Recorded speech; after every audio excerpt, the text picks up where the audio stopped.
on YouTube. What is good, everybody? Mikey T, the movie star. I am live. Let me just get my audio situated. For everybody tapped in, everybody watching on IG, hit the link in my bio. We got some hot news to speak on tonight, y'all.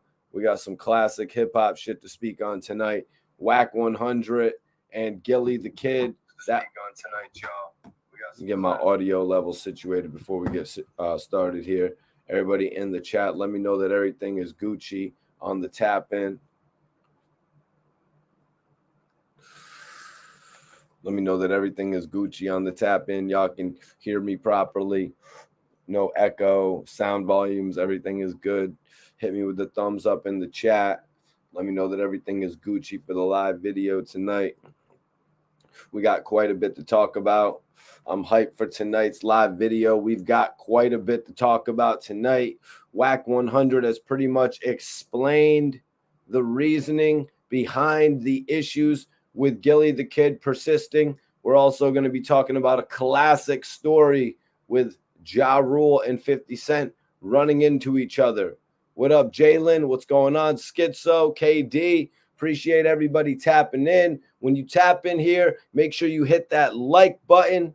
Hit that like button and hit the chat. Let me know where you're tapping in from. What city and state you're tapping in from, y'all.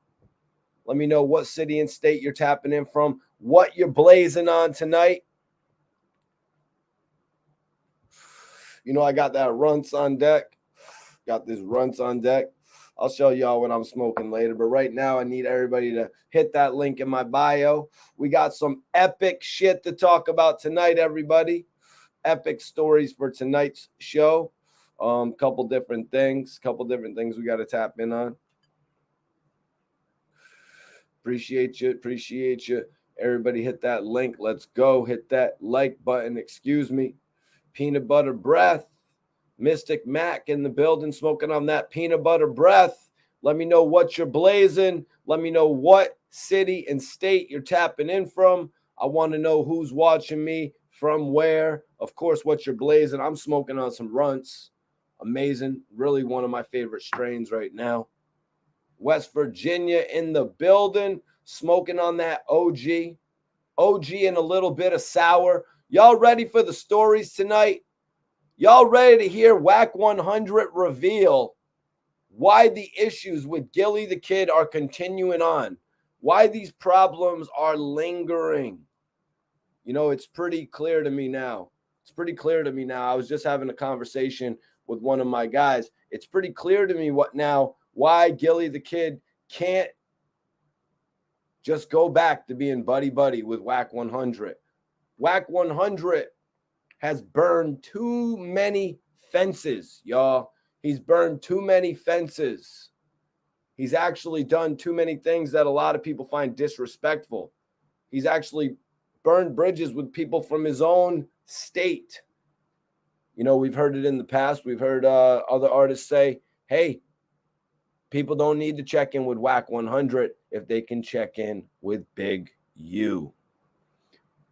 Big U, exactly. Yup. We're going to be talking about Ja Rule and 50 Cent on the same flight. 50 actually spoke on that in an interview. He did an interview with Big Boy speaking on that. 50 actually spoke on Nas. Nas actually spoke on 50 as well. The whole Summer Jam reunion. G-Unit fans will know that 50 Cent actually went on the Nostradamus tour. 50 and Yayo went on the Nostradamus tour. Forgive me if I'm wrong, but I always kind of attach Yayo right there alongside 50. You know what I mean? Even before the birth of G-Unit. You know what I mean? And then they knew that the boy wonder, Lloyd Banks, was over there spitting hot fire, in the words of Dave Chappelle or Dylon, however you want to take it. But I need everybody in here to hit that like button. And share this video with at least one of your friends. We're going live tonight on some real shit. We got some shit to talk about. Wack 100 making some interesting comments in the past about Big U. You know, Wack 100 making some interesting comments about Big U in the past. which is why I think now it's kind of holding him up from having a relationship with some people. When you just continuously diss people over and over, you're going to lose some of your affiliations. And that's pretty much what we're going to be going over tonight, you guys. Let me see. We're supposed to have a special guest joining us in here tonight as well. My guy's supposed to be joining us in here tonight. Y'all will see in just a minute who's going to be joining us. Let me light a little something up. We got an epic show. We got an epic show for everyone tonight. Y'all know who I am. I'm Mikey T, the movie star. I'm the host of the show. If you guys are not following me on social media, I want you to follow me right now. Follow Mikey T on social media, you guys. If you're not already following, I'm going to go ahead and pin that up. My guest is going to be joining me in just a few minutes. My guest from Philly. That's right. That's right. I got a very special guest joining me tonight from Philly, you guys. We've got Detroit in the building. My guy, Ida. What's good, Mikey T? Detroit is in the house. Let's get it and get those likes up for my G. He is doing his thing. That's right. Hit that like button. Share this video. You know what I'm saying? We're about to get going. Let me know where you're tapping in from. We got Detroit in here. Much love to everybody tapping in from Detroit. We got Colorado. What's up, Whiskey to Don? We got Colorado on the tap in. Much love, Colorado checking in. You know what I'm saying? Y'all be setting the trends up in Colorado and shit. So much love to y'all on the weed shit. You know what I mean? Mystic Mac. BA, what's popping with you, man? What's popping with you, BA? Appreciate you for tapping in.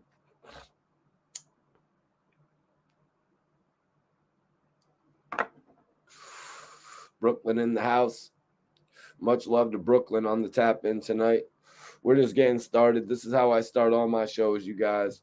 This is how I start all my shows. I always do an intro. Everyone hit the like button. You know what I mean? Come in here, get situated, hit that chat box. You know what I'm saying? Let me know what city and state you're tapping in from. Let me know what you're drinking, what you're pouring up. You know what I'm saying? Let me know what you're rolling up, what you're rolling up in. You know what I'm saying? Whether it's graba, you know what I'm saying? If you're rolling up some of that graba leaf, if you're rolling up a Dutch, you know what I'm saying? Well, what else? If you're packing up a raw, you know what I'm saying? Whatever you're doing, let me know, because that's what this is about. It's about interaction. It's about us all vibing, talking about the topics. And tonight we have a few interesting topics to speak on. Tonight we're actually going to get the details of why Gillie Da Kid and Wack 100 cannot repair this issue that started over jokes. I think we all seem to know that what do they say, you guys? When you tell a joke, it's always somewhat true. Is that the meme I read today? When you say something when you're drunk, it's usually the truth.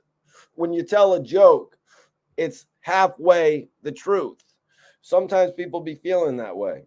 You know, Wack, Gillie, Wallo, they all obviously came to a point in their relationship where they could laugh and joke with one another, even further to the extent where they could make fun of one another.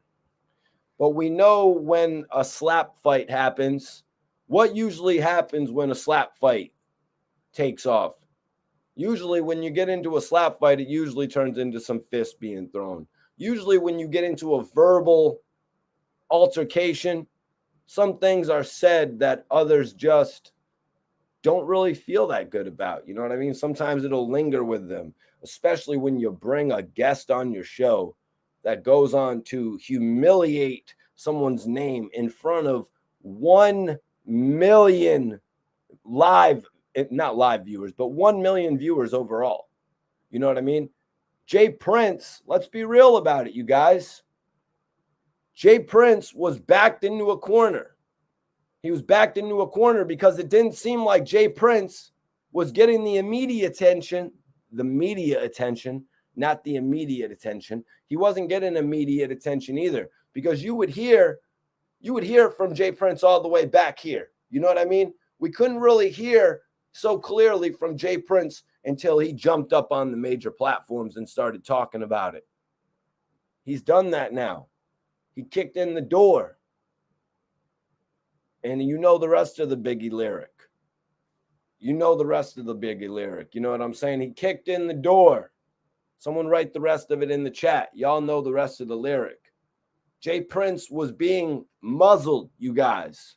His word was being, it was like he got muted on television. It's like, oh, we can't hear Jay Prince tell his side of the story, but we get to hear Wack tell his side of the story every time he jumps on his cell phone.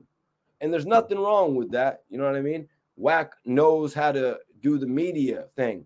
Wack is very, very dominant when it comes to the media campaigns and all that. He said he waited and waited and waited and let Hassan Campbell do his thing, and he considered it all promotion. He said, Wack said himself, Hassan Campbell promoted me for weeks and weeks and weeks. And it's true. It's true.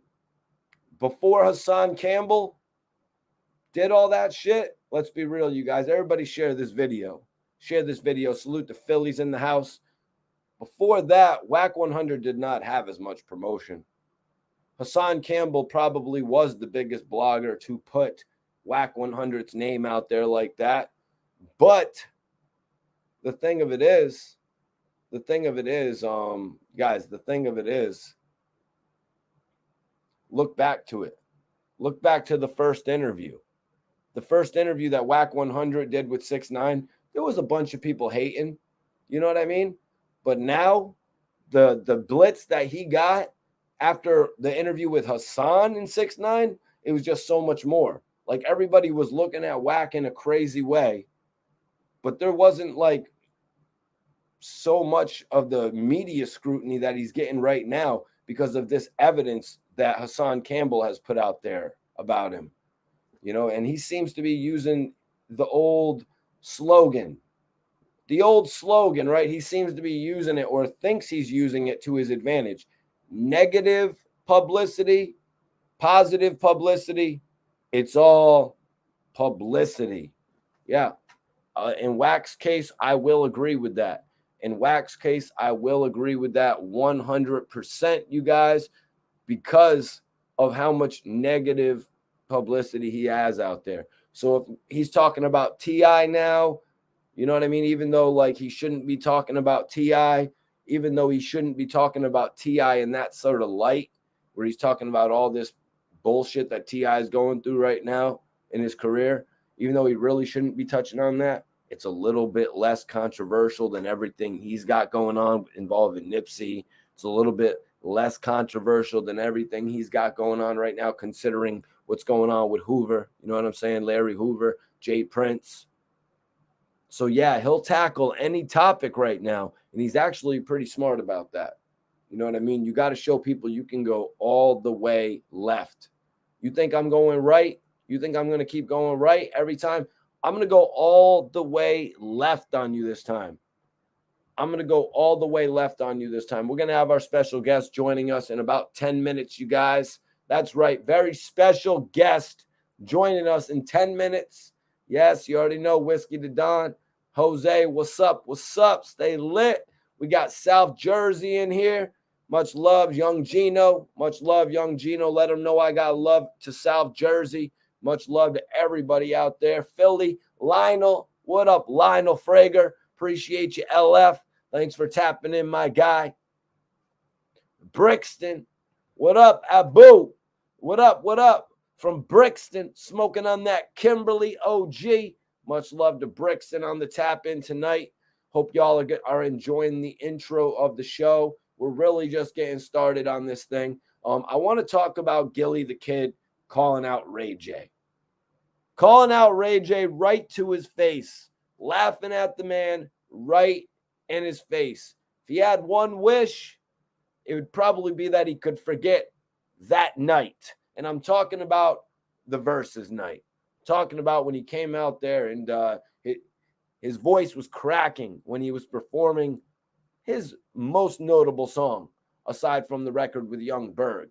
And I'm going to go ahead and consider One Wish to be the more considerable record out of the two. One Wish was what brought him to the game. We're not going to drag on the R&B shit all too much. Let me see here. We got a lot to talk about tonight. We're talking about Nas and we're talking about Nas and 50, Don't Body Yourself. But we're also going to talk about this Ray J situation. Gillie was mocking Ray J, mocking his singing and his dancing, you guys. That one little dance, you know what I'm saying? It was like the Backstreet Boy shimmy, you know what I mean? Ray J comes up from that little era, though, you know what I mean? The era of the boy band singers, the era from like when they would step out and be a solo artist. You know, Ray J came out not so much like one of the other young R&B or pop singers, but he came out under his sister. You know what I mean? There's other considerable situations to that I don't want to get into right now. Oh, yo.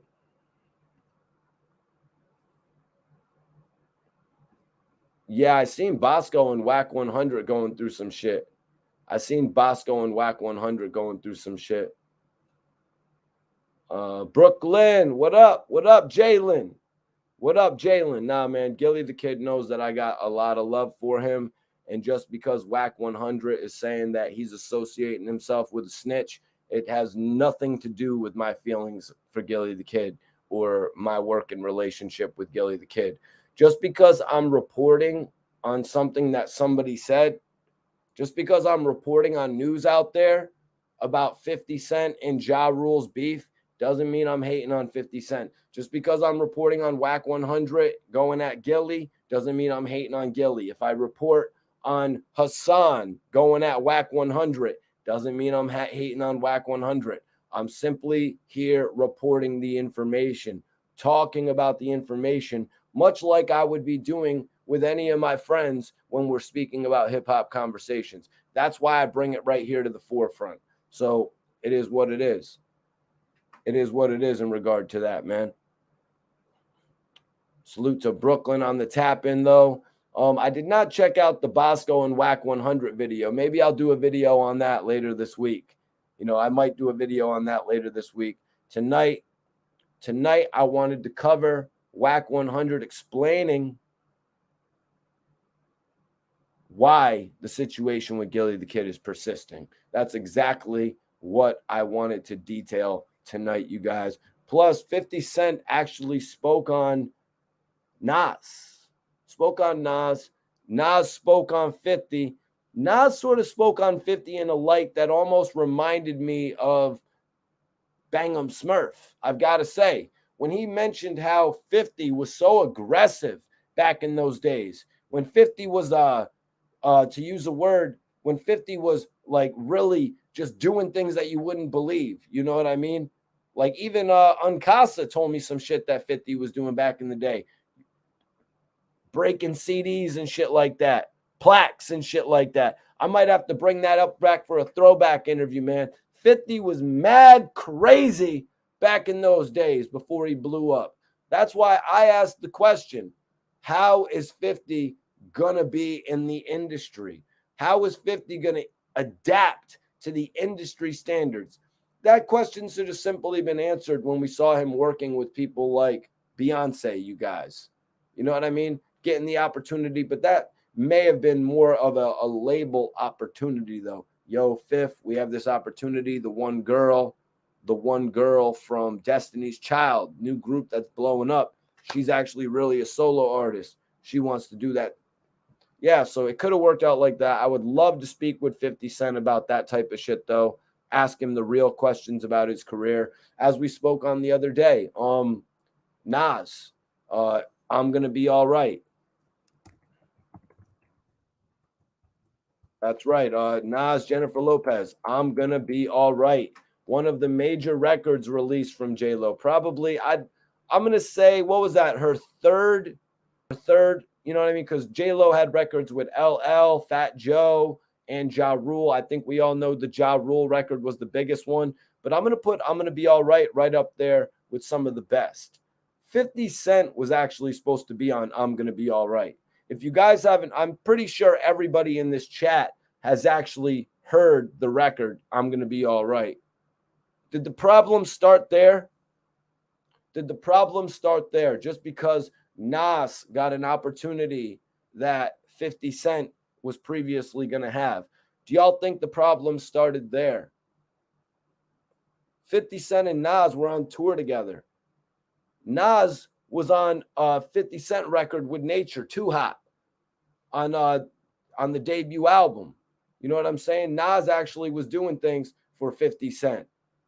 Nas was actually doing things for 50 Cent, bringing him on tour, trying to give him advice. Couldn't get him off the tour, though. Couldn't bang him, smurf him off the tour. We'll get into that shit in a little bit, though. He couldn't just boot 50 off the tour. You ain't going to boot 50 off the tour. 50's the one who boots people off the tour. 50's humble now. He's playing with elites now. 50's humble now. He's playing with elites now. That's actually almost a good lyric right there. I like that, bro. Jose, what's going on with you, bro? Yup. 50 pulled an ice cube. 50 pulled a cube, you guys. Tearing up the lobby. Tearing up the lobby. I don't know exactly what he did. You know what I mean? I'll have to go recheck that interview and maybe do a watch along for it. You know what I'm saying? Much love to 50 Cent. Much love to Ja Rule. I'm glad when these two actually came in contact with another, nothing crazy happened in the situation. You know what I mean? Because at the end of the day, we don't want to see anything like that happen, man. A lot of these dudes be getting wild. You know what I'm saying? A lot of these dudes be getting wild, and they put themselves in predicaments where they're taken away from not only us, the fans, taken away from actually providing entertainment, but more importantly than that, they're taken away from their families. So I'm glad they take that type of shit into consideration. You know what I mean? I'm glad they do that in a lot of these cases because a lot of them turn out bad, you guys. So we're going to talk about that today a little bit. 50 said he was actually poking at Ja Rule a little bit, not literally poking at him from seat to seat in the airplane when they were flying together. You know what I'm saying? No Tony Yayo. They were flying together and shit like that. But 50 says he got up. 50 said he got up and went and got some extra nuts. You know what I'm saying? Pause. 50 got up and went and got some extra, some cashews. You know what I mean? He went to the, can I get an extra cranberry juice? Maybe that's just me and Leonardo DiCaprio that drink cranberry juice. Fifth, are you rocking with me and Leo, bro? What's up? I think Fifth is rocking with us on the cranberry juice. Yeah, Fifth is definitely still the shit, man. Definitely still in his prime almost. You know what I mean? 50's definitely back in his prime at this point because of the fact that BMF is doing so well, because of the fact that he's such a hot commodity right now. You know what I'm saying? But let's get back into this because Gillie was mocking Ray J. He was mocking his dancing. Ray J actually played along. It was cool. You know what I mean? Actually seeing Gillie and Ray J vibing together, even though he was taking a shot at him. You know what I mean? It's all in good fun. Sometimes the artist can actually have a sense of humor about it. You know what I mean? Wiz wasn't able to have a sense of humor about what Gillie Da Kid was saying. You know what I mean? We've seen other situations where people have their like sense of humor is just drained or something like that. They're so caught up, I guess, with public image. You know what I mean? People be so caught up with public image that it's like, come on, it's all right to laugh at yourself sometimes. You know what I mean? There's nothing wrong with laughing at yourself. You know what I'm saying? If that's how you want to dress and that's how you want to go to the gym, there's nothing wrong with that, man. Crack a freaking smile. You know what I'm saying? Because we all know Wiz be smiling all day. Laugh with, you know what I mean? Sometimes dudes want to laugh with you, man. They're not just laughing at you. You think they're laughing at you. They just want to laugh with you, man. Gillie had literally just had Wiz on the $1 Million Worth of Game show that January. Wallo was on the show talking about it's the Smoke Olympics. These guys, months prior to that, I'll bring it back to what it's really about, though, if you really want me to, if you really want me to keep it real. So it goes back to when Gillie Da Kid was actually doing the push-up challenge. 10 push-ups, Wiz tapped in with it. Everybody in the industry started tapping in with it. Now that Gillie was a superstar, You know what I'm saying? But let's be real. If Gillie and $1 Million worth of game hadn't taken off so crazy like that, would Wiz and all them have replied on the tweet? Let's just focus in on Wiz. Would Wiz have replied on the tweet? I'm going to have to say probably 90% unlikely that Wiz would have replied on the tweet. So if we're going to talk about fake shit, you know what I mean? That's some fake ass shit that just because Gillie got famous, now everybody fell in line. You know? So let's be real about the shit, man. Like Gillie was just having a little bit of fun with that whole taekwondo, you know what I'm saying? I mean, look what he does with Wallo every day, with Wallo doing karate, having a little bit of fun with somebody who just outsmoked him on his own show. But yeah, so that's really what I wanted to say there in regard to that. You know, everybody could talk about showing the most love and all that, but where would the love have been if somebody wasn't famous? You would act like they don't exist. You know what I mean? Now it's like dude wants to unfollow, block someone on Instagram, which they probably did. You know what I'm saying? I don't be screening someone's follows and unfollows and shit like that. But it's like, what? So it's like now they just want to delete each other from their lives and shit like that.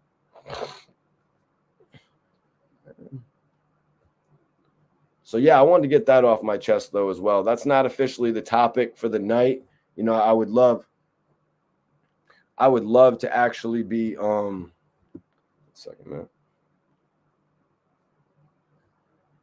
I could talk about that shit for a couple hours too, though. But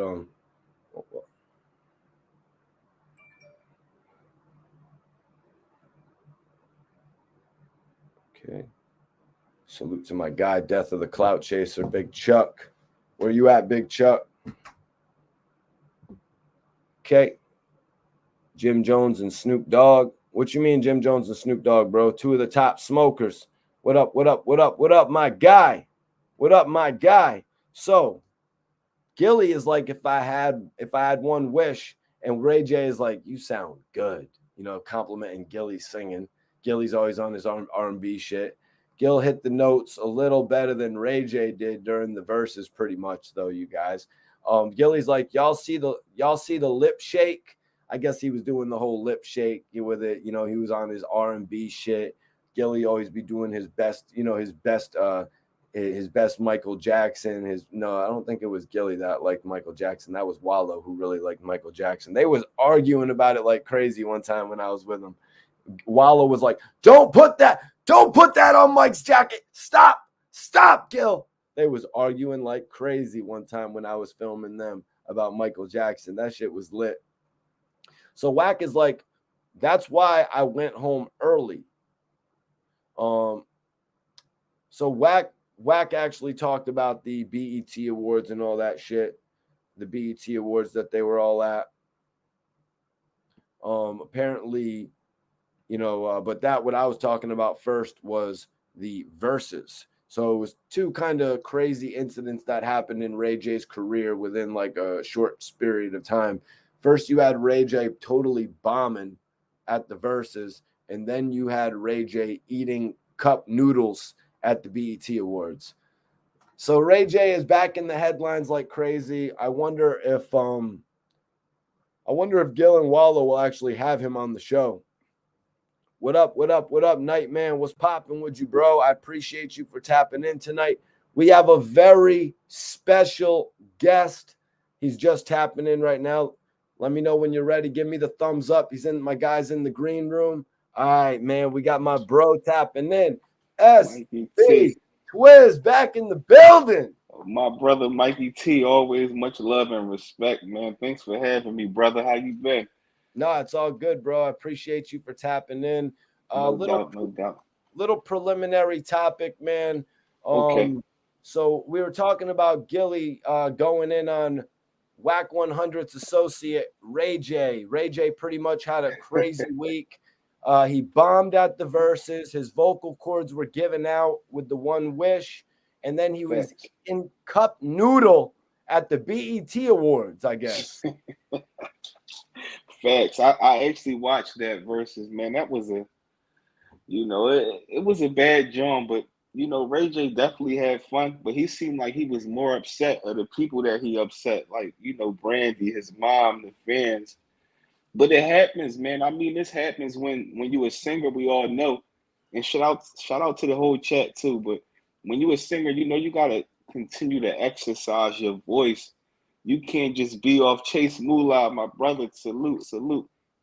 You can't just be a singer, bro, and be taking months off and think you're gonna bust out on the live show and sing. It's singers that can sing excellent, bro. And if they go on a live performance and sing in that microphone, you can tell if they was practicing. Like that's the hardest thing to do, man. He was better off lip singing to the music. Like he should have did it how like it should have been more like the Bobby Brown joint was. You know what I mean? It should have been more like that because he knew he wasn't practicing like that. How But that was was that. the dancing? I couldn't hear you, Mikey. How was the dancing, Twiz? Oh man, the dancing was a mixture of R&B, pop, everything. Like I didn't know what he was doing on that stage. The pacing, walking back and forth.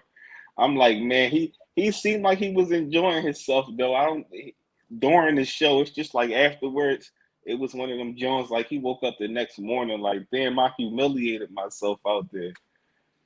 The Really? He humiliated himself? Now, I'm not gonna say he humiliated himself, because you Right, but can only sometimes you just be waking up in the morning feeling that way, like, oh my God, what did I exactly. do last And night? and that was a versus. That was very, very important. And it's like he even picked his son up, like when he was singing One Wish. And it was like people was just waiting for him to go off. One Wish, that's like one of his biggest joints. So people was waiting for that. And when he couldn't, hold the notes on that, it wasn't good. I think he would have been better off hosting it just on the simple fact that it was in LA. Salute, Nightman, salute. Yeah, well, Twiz, he's got to do that type of thing to get the opportunity to host the next one. Because, I don't True. think before that, a lot of people just weren't thinking about Ray J so much That's like true. that. That's So, true. so Gillie and Ray J actually did a little video together where he was making fun of his singing. He was actually making fun of his dancing. This is kind of an alley-oop for Ray J, though, possibly with him ending up on $1 million worth of game.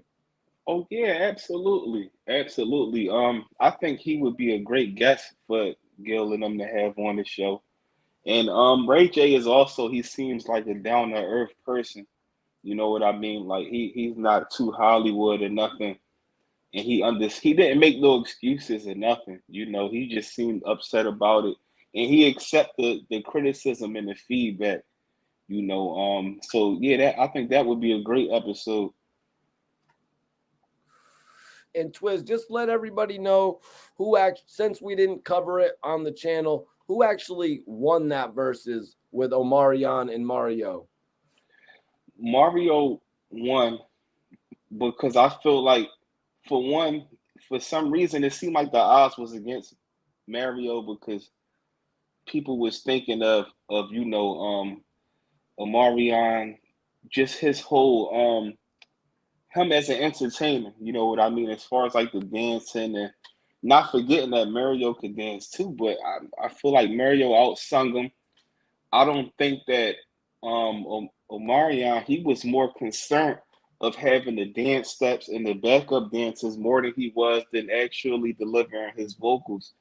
The performance and the dancing was something great, but we want to hear great singing too. You know what I mean? And Mario got over on him when it came down to singing. He did his thing on the singing tip, and he reminded people because a lot of times, like when I first heard the verses was happening, I'm like, Marion got him. You hear Mario, you think of say I'm just a friend, things like that, but you forget that he can really dig in his bag and that he can really sing. You know what I mean? So I'll give it to Mario on the strength of how he delivered, his songs as far as singing. Were there any key highlights for you in that versus other Oh than man, coming out? the biggest key highlight to me was how it started off, where it was like Mario was giving him his flowers, and Omarion was like, "Come on, man, let's just get it rolling." And he pulled out the B2K members. That was funny. It brought back memories, especially how they was, because that's definitely how B2K used to carry it. With the three of them, they pick somebody up, and I mean, So that caught me off guard right there. I'm like, oh, okay. Especially because we had to wait so long for them to even get on the stage, you know. That's what's up, man. I appreciate that little recap of Omarion versus Mario. Yeah, I think a lot of Absolutely. people, a lot of people with Omarion being the more recently popular. He had just had that record with Jen Aiko and shit. Before Facts, that, he facts, had signed with Rick Ross. facts. Even before that, he had the whole O record and then the whole B2K scene. So yeah, I think a lot of people really just wrote Mario off, but interesting to hear you said Mario took it. I seen a lot of people were saying that. Yeah, he definitely took it. You know, he definitely delivered them vocals. And shout out to both of them, though. So, I want to ask you, man, did you hear Wack 100 going off on Big U? Basically, Wack was like, Big U will hear about it. One thing Big U knows is you going around to mess with Wack, and he opens his mouth. He's gonna open his mouth with what's real. Wack was like, "This is what Kita sent me," and Big U when she got mad. So he said, "This is what she had sent me about Big U when she got mad about him not talking to her behind what her mom put up on Facebook about him and Nipsey when she said F him and he wasn't paying me and he is working with the police directly. This dude is the police. What else is he telling them? And all kinds of crazy shit. Since we talked about it, let's talk about it. Wack had earlier said, when you seen the link this dude sent, this dude works with the police and they're paying him $550K a year. But he wouldn't. So Wack is saying somebody told him that. And then he's like, but he wouldn't give me none of that shit aside from a little bit of gas money every now and then. So basically, they're saying that Wack one or that Big U was involved in something called the GRYD, which stands for a gang reduction and youth development. Mm-hmm. And I want to ask you, Twiz, is working, you know what I mean? Let's say if we were in Philly, you know what I mean? If you're working in Philly, if you're on Erie Ave, with the youth development program, with the city of Philadelphia, are you considered to be a rat for working with the police athletic league? You know what I mean? No, I don't consider that being a rat. Especially like we gotta remember, man. You got people like Big U and other people where, say for instance, you did time in prison, or yeah, we're gonna keep it at that. Say you did time in prison, you came home and you understand that you destroyed the community, a lot of things that's foolishness and things of that nature. Now, working with the police as far as like doing programs for the youth and things of that nature, that's just a sign of growth and, trying to, help people and be more transparent that, you know, at the end of the day, being from the streets, we all was raised or from the, you know what I'm saying, from the hood, wherever, like you be raised to, you automatically have your guard up and hate the cops and things of that nature. But, you know, you could be in the street your whole life. Now you a 65, 70-year-old man, and now something happened to your daughter. Your daughter get, a situation or something like that. So who is you relying on to handle that? You know what I mean? So I think that he's not considered. That's not considered unhonorable with what he's doing. It's not no secret that he's trying to help his community. It's just that that's what Wack will always try to hold over somebody like Big U head, because we know the stories we heard of Big U and what he came from. So when you hear like cops and stuff getting involved, they try to make you frown your face up. But as much as the world loved Nipsey and the legacy that he left, he was doing the same thing. So does that make him, a dishonorable person to his last days? I feel like with the growth and the maturity, it's immature for Wack to even bring that up. You know what I mean? Like it don't really, it don't stick. But to the internet world, when they hear somebody like Big U, they look at him as like the Grim Reaper. When they hear him involved in anything with the police, some might fall for it, But a lot of people will see through that, you know. So me personally, no, I don't see nothing wrong with it. Why is Wack 100 misinterpreting this? Well, first I wanted to ask you, $550,000 though. Are these people who are, you know what I mean, helping? Are these If people who are really helping with the youth development? I imagine some of that yeah, might be for, budgeting for what he's doing for, the. hmm well, I feel like most of the time, if Mikey, if you give me some information, and then I tell my homie Brian, then Brian tell John, John tell David. By the time it reached David, the story be mixed up so much and twisted around. People add they spunk on it. If there's no proof of a physical contract, then who knows? You know what I mean? That's just throwing it out there and trying to make the man look bad. Like if he getting paid all of this, what could you imagine that he's doing? But if he was really on that type of time, nobody would know about it. If he like Wack trying to make it sound like he's some type of informant or something like that. If it was like that, nobody would know.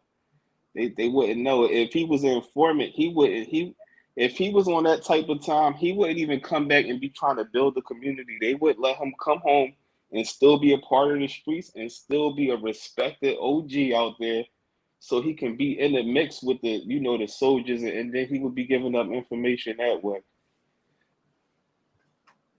I feel you on that, Twiz. I definitely feel you on that. So Wack 100 pretty much explained, he pretty much explained why he is having a hard time believing that Big U is not caught up with anything, because he's pretty much broke it down on Clubhouse. He saw some OGs from way back in the day, the late 90s, actually turn evidence, come out of the judge's headquarters and all that type of shit, and Mhm. take the stand. And he looked at these guys as real stand-up people. So that's why he's having a hard time actually believing Big U. But in a way, that's kind of crazy to me. You know what I mean? After you've already developed a relationship with this man to the point where you guys are industry affiliates, Mhm. why just up and decide to have feelings of turning your back on someone? Do you have any comment on that?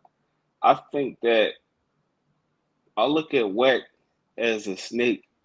He's just a person that if you push that right button, it's no helping. The only person I can see that he probably have a lifetime loyalty to besides his family is Baby. Probably the only person that he deals with, period, in life. Anybody else that he deal with, I can see him turning on him. We see it all the time. We see him. He got people. He got a team of people under him on Clubhouse. One day it's all great. The next day he belittling them. You know what I mean? He you cool 1 second. The next day he want to squabble. You know what I mean? Like he just one of them people that you can't put no trust into. But most importantly, I think because everything that happened, he kind of tried to do like kind of cop a deal with Big U after they had their fallout. When he had went on that, it was a show that he had went on, and he was pretty much talking like, you know what?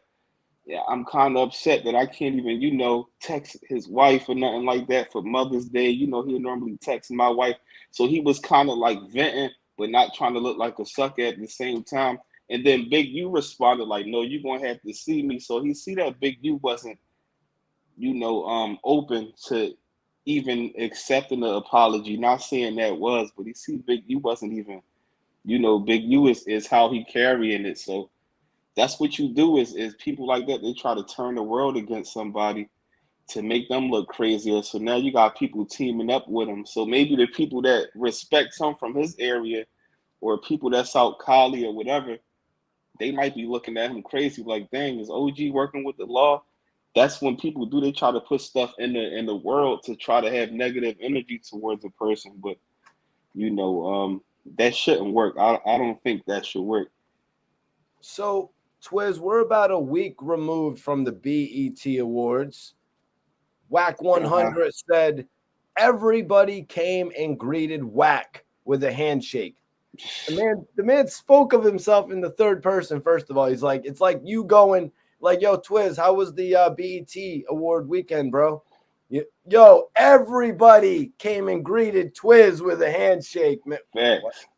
You know It what I don't mean? make But no sense. what do you think about that though? Because Wack said everyone came and greeted him with a handshake, and we all saw the picture. There was actually a picture of Wack, Blueface, and Nori. Twiz. Yeah. I don't expect Nori to have no bad blood with him. You know what I mean? Regardless of what was said or whatever or what he heard, like, Nori, for one, Nori an old head. For two, he got too much to lose. And for three, like, who want to be, is it that serious? The man is about business. Most importantly, it's no different than if you was to go somewhere, you get noticed by a lot of rappers. Like, you know what I mean? Somebody like Wayne can pass Mikey T and remember, like, damn, yeah, I know who Mikey T is. You know what I mean? Like, it's gonna be that handshake. So when you cross paths and you got, relationships or even had convos with people, of course, was Wack 100 the only one that was getting handshakes in there? Like, that's what people do. They greet each other. You know what I mean? We even seen Wayne and Gillie greet each other at the what was that, the backstage of one of those guys shows, and we know their history. You know Yep. what I mean? So I think anybody that has to that's that rich and they got to try to prove and continuously throw in people's faces on Clubhouse how respected they are, what they did, you know what I mean? That just shows a sign of weakness because you're a millionaire. You supposedly already made it. People not even supposed to hear your voice as much as like, you know what I mean? That's like Diddy being on every platform talking about, don't forget I signed them. Don't forget out, your work speaks for itself when you at that level. So, Twiz, what did you make of Gillie the Kid actually commenting on that picture? He had commented something a lot. Gillie actually commented, I hope you ain't getting squeezed. Laughing Hmm. emoji, laughing emoji, laughing emoji. Joking, brother. Hmm. What do you I make of think that that comment, man? I think that was Gil trying to put it out in the put that energy out in the world and also the Wack that none of this is serious. You know, even with, whatever was going on with them or whatever and what was said, I think he's just trying to put that out there. Like, people think all this is serious. This is just it's entertainment. This is what we do. So I think that's him being keeping it neutral, trying to keep it mutual with everybody. Because obviously him and Nori ain't have no issues, but it was just a joking matter. Like, I bet y'all people really thought that Wack 100 is pulling up on people and digging in pockets and stuff like that. It's not really like that. You know what I mean? So I think he was trying to keep it mutual.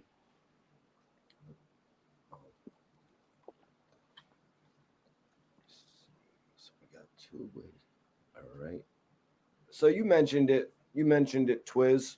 So we can definitely go into it. I wanted to ask you, what did you think about that altercation or that brief encounter with Gillie the Kid and Lil Wayne, where they actually came up? You could see Wallo there in the middle of them as if he was going to be the mediator for a second. You know what I mean? Hmm. But Wayne didn't give him much more than a second. Yeah, I think it was a what's up. Like, you know, it didn't have to be that. It didn't even have to be that handshake. We talking about Wayne. Wayne is a superstar, bro. He could have literally, he knew Gil was right there. He could have saw Gil and really, squeezed through the crowd. You know what I mean? It could have been set up to the point where he didn't even have to come face to face to Gil. Um, he felt comfortable. You know what I mean? I don't see no reason why he shouldn't feel threatened. It's not like this is back in the day. Like Gil, they got a whole podcast going. You think Gil is really going to, you know, uh, try to put hands on somebody now? Not this day and time, unless he's obviously defending himself. But I couldn't see it, and I don't see why it would be that serious. You know what I mean? This was that stuff is old, man. We might have to You come know, back and talk about that on a more in-depth exclusive, Twiz, because there was quite a bit of definitely. that. It was. It was. It was. It definitely was. You know what I mean? So Wack 100 said that Well, Wack was asked if he had spoke to Gillie. So Wack Mm-hmm. touched on speaking with Gillie. He said, I talked to Gillie earlier today on the phone. He's mad at me. Twiz, why wasn't there a Gillie and Wack photo? If there's a Wack and Nori photo, maybe Gillie wasn't there. But if Gillie was there, would it have been all handshakes and would there have been a photo as well? Do you see there have been a photo if Gillie showed up? If Gil showed up, they probably would have gotten a little argument or something. Or they probably would have stepped to the side respectfully. You know what I mean? No matter what was said between them, I think it's still a mutual respect. I don't think Wack will bump into Gil and just start trying to punch on him or nothing like that. You know what I mean? Even though he talked that. Well, Wack actually explained why the issues are still lingering. You know, a lot of people are wondering why don't they just piece it up? Some people have said, why hasn't Gillie just had Wack on his show to talk about it? Wack said, I talked to Gillie earlier today on the phone. He's mad at me. He is more mad at me about Big U. I said, Gillie, listen, man, I don't know if dudes is sentimental and all that, but Gillie said, but Wack, you know he ain't turned nobody in. Wack said to Gillie, I don't know what he did. What I do know is this. I've got the right to see things how I want to see it. Me personally. Wack went on about Gillie. Gillie said, well, Wack, he's finessing the system. Now, Wack said, I said the reason why we can't do that type of line of work right there, issued police cell phones, in contact with the police, is because it leaves a gray area of what if someone did. So I don't know what he's done. I don't know what he did. I know my life in the streets.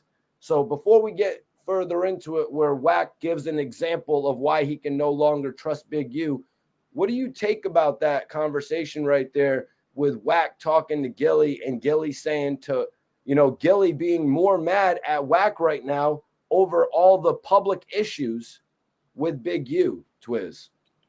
To me, that sounds like bull crap for it to be over Big U. You know what I mean? I'm pretty sure it can add to that. Um, like I just think if Gil said that, I think that was out there. I think he just threw that out there to that sound like a cloud of smoke to me. Like, yo, why you going in on Big U? Like that's like changing the main subject. Like, to me the main subject is you disrespect when you're getting disrespected specifically. You know what I mean? That's what I would have thought would have tipped it off. And that leads back to the phone call recording that Hassan Campbell put out there. That's if anybody was really paying attention, it's like once that clip got put out there, then next thing you know, what do you see? You see Gillie bringing people on his show that has issues or had issues with Wack in the past. You see Jim Jones come straight on there. You see Gil go straight out LA, and who he out LA with? Big U. Big U holding the phone on, and this is during the time when he's going at it with all these guys. Right after that, who he bring on there? Jay Prince. Jay Prince was the last straw. That's when Wack 100 responded and said what he said. And then, it was like it was a clubhouse thing as far as Wack, speaking on him. And then you mean to tell me after you get on the call, you saying that you upset about Big U? You know what I mean? It don't sound right to me. I hear you, Twiz. You make a lot of sense right there. And I'm kind of thinking like, okay, Gillie's cool with Big U. We've known that Gillie has been cool with Big U since before we even knew who Wack 100 was, I want to say. Absolutely. Yes. Absolutely. And oh, my fault. I didn't mean to cut you off, nope, Mikey. You're fine. You're fine, bro. I was just going to say, if you upset about how he felt about Big U, you should also be upset at what he said about Nipsey Hussle. Nipsey Hussle was also your brother, if I'm not mistaken. Y'all had a great relationship. That's connected all through Big U, Nipsey. Like we seen Gil out there with Nipsey when Nipsey was alive. we saw the energy that they had towards each other.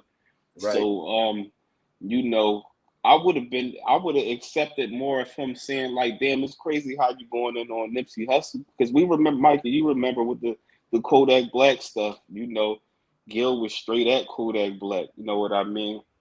I would have accepted him saying something about, I feel some type of way what you said about Nipsey over Big U. Big U is a G. They both from Cali, and Big U here to defend himself still. You know what Yeah. I mean? There's multiple things that Gillie could be upset. I mean, almost you could say like if people really shouldn't be getting upset with other people based on their relationships, but Facts. when it comes to a measure of disrespect. But it kind of dawned on me like Gillie has been tagged in or linked up with Big U for such a long time. True. Wack 100 going on all these public platforms, Twiz, and saying Big U is a rat. Big U is in True. paperwork. He's on police cell phones. If Gillie does videos with Wack 100, it might make him look a certain way to Big U. It might be like Big U might be like, so, Gillie could feel a certain way about Wack Yeah. 100 dissing Big U, because that's his guy. And now Wack 100 is pretty much still beefing with Gillie Da Kid over Big U at this point. But you're saying they're kind of spinning it away from what is really the issue here. Yeah, that's what I think. I think Gil was using that to sugarcoat what the real issue is, and that was just trying to break the ice to Real get issue Wack. is you saying that I'm in your pocket. The real issue is you Exactly. saying that you know what I mean? Like, if you remember when Wallo and Wack 100 were talking, Wallo was asking him about if he managed 6ix9ine, and Wack Hmm. was like, "Do I manage you?" He's like, Wallo's like, "No, you don't manage me." He's like, "Have I gotten you deals before?" He's like, "Yeah, you have gotten me deals before." It's like Hmm. everyone that you get deals for, it's not that you don't manage them. You know what I mean? Facts. Facts. Facts. And plus, if the shoe was on the other foot, you would definitely, they would help out Wack in any shape or form that they could. Also, you know what I mean? That's just how I see it. So listen, Wack went on about Gillie. Gillie's like, well, Wack, he's finessing the system. I don't know if he's necessarily finessing the system. When somebody goes back to work with one of these youth programs, Twiz, like you were Hmm. talking about a little bit earlier, is that considered them finessing the system, bro?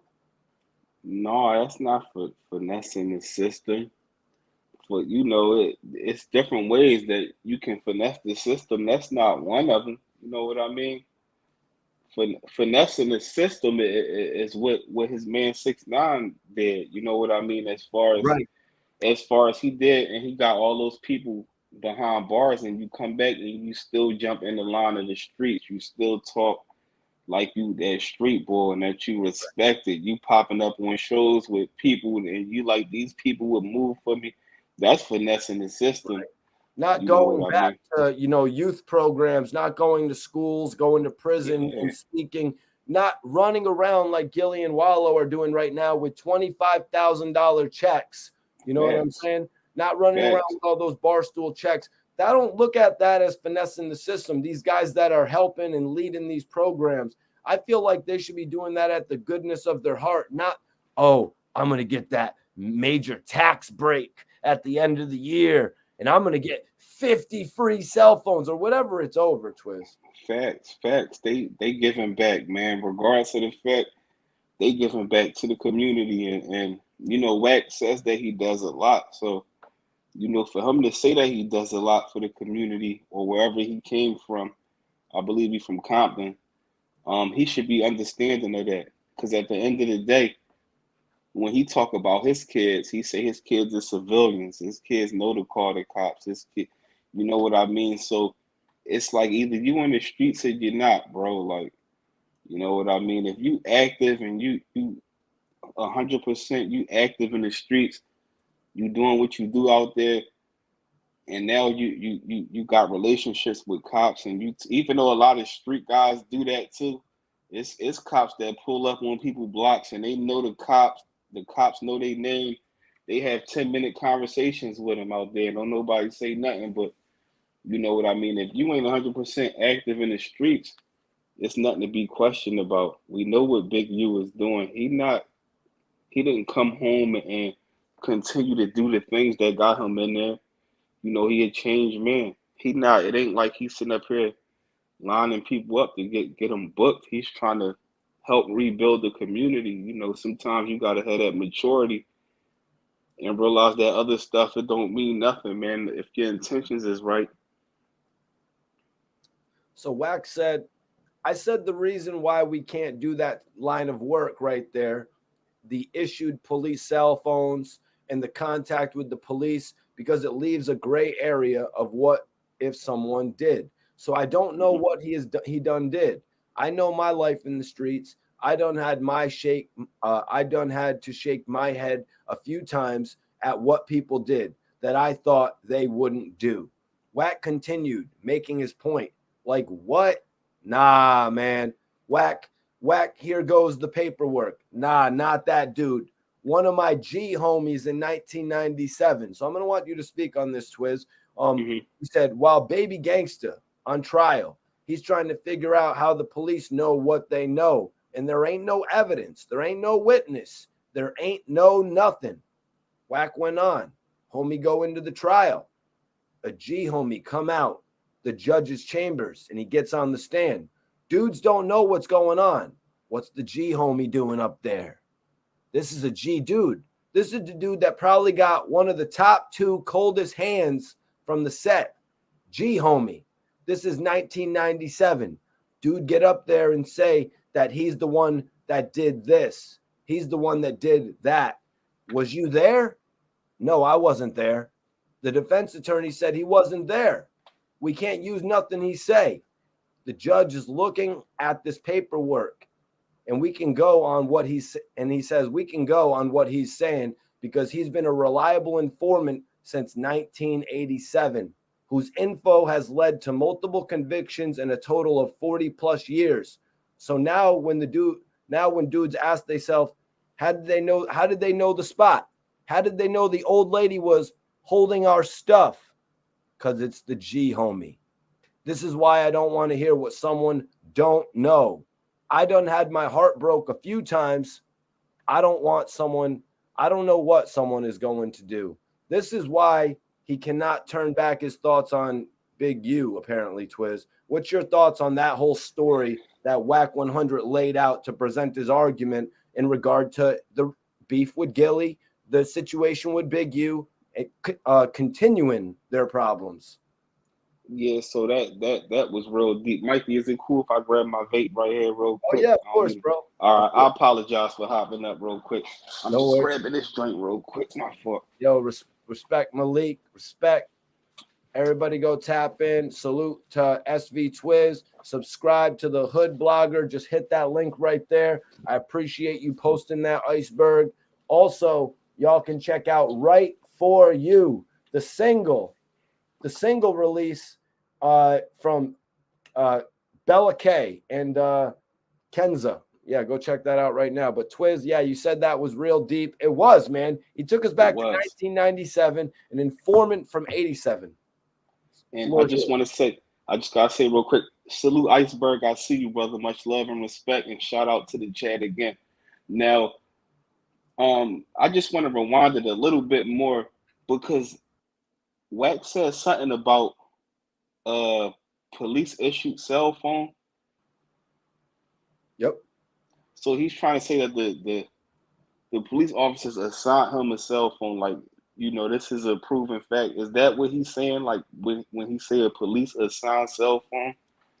I assume it comes with all this budgeting talk, man. You know, if he's getting a budget to, you know, help with the community, I would imagine they're lining him up with the phone, and that's just another gray area, as Wack is saying.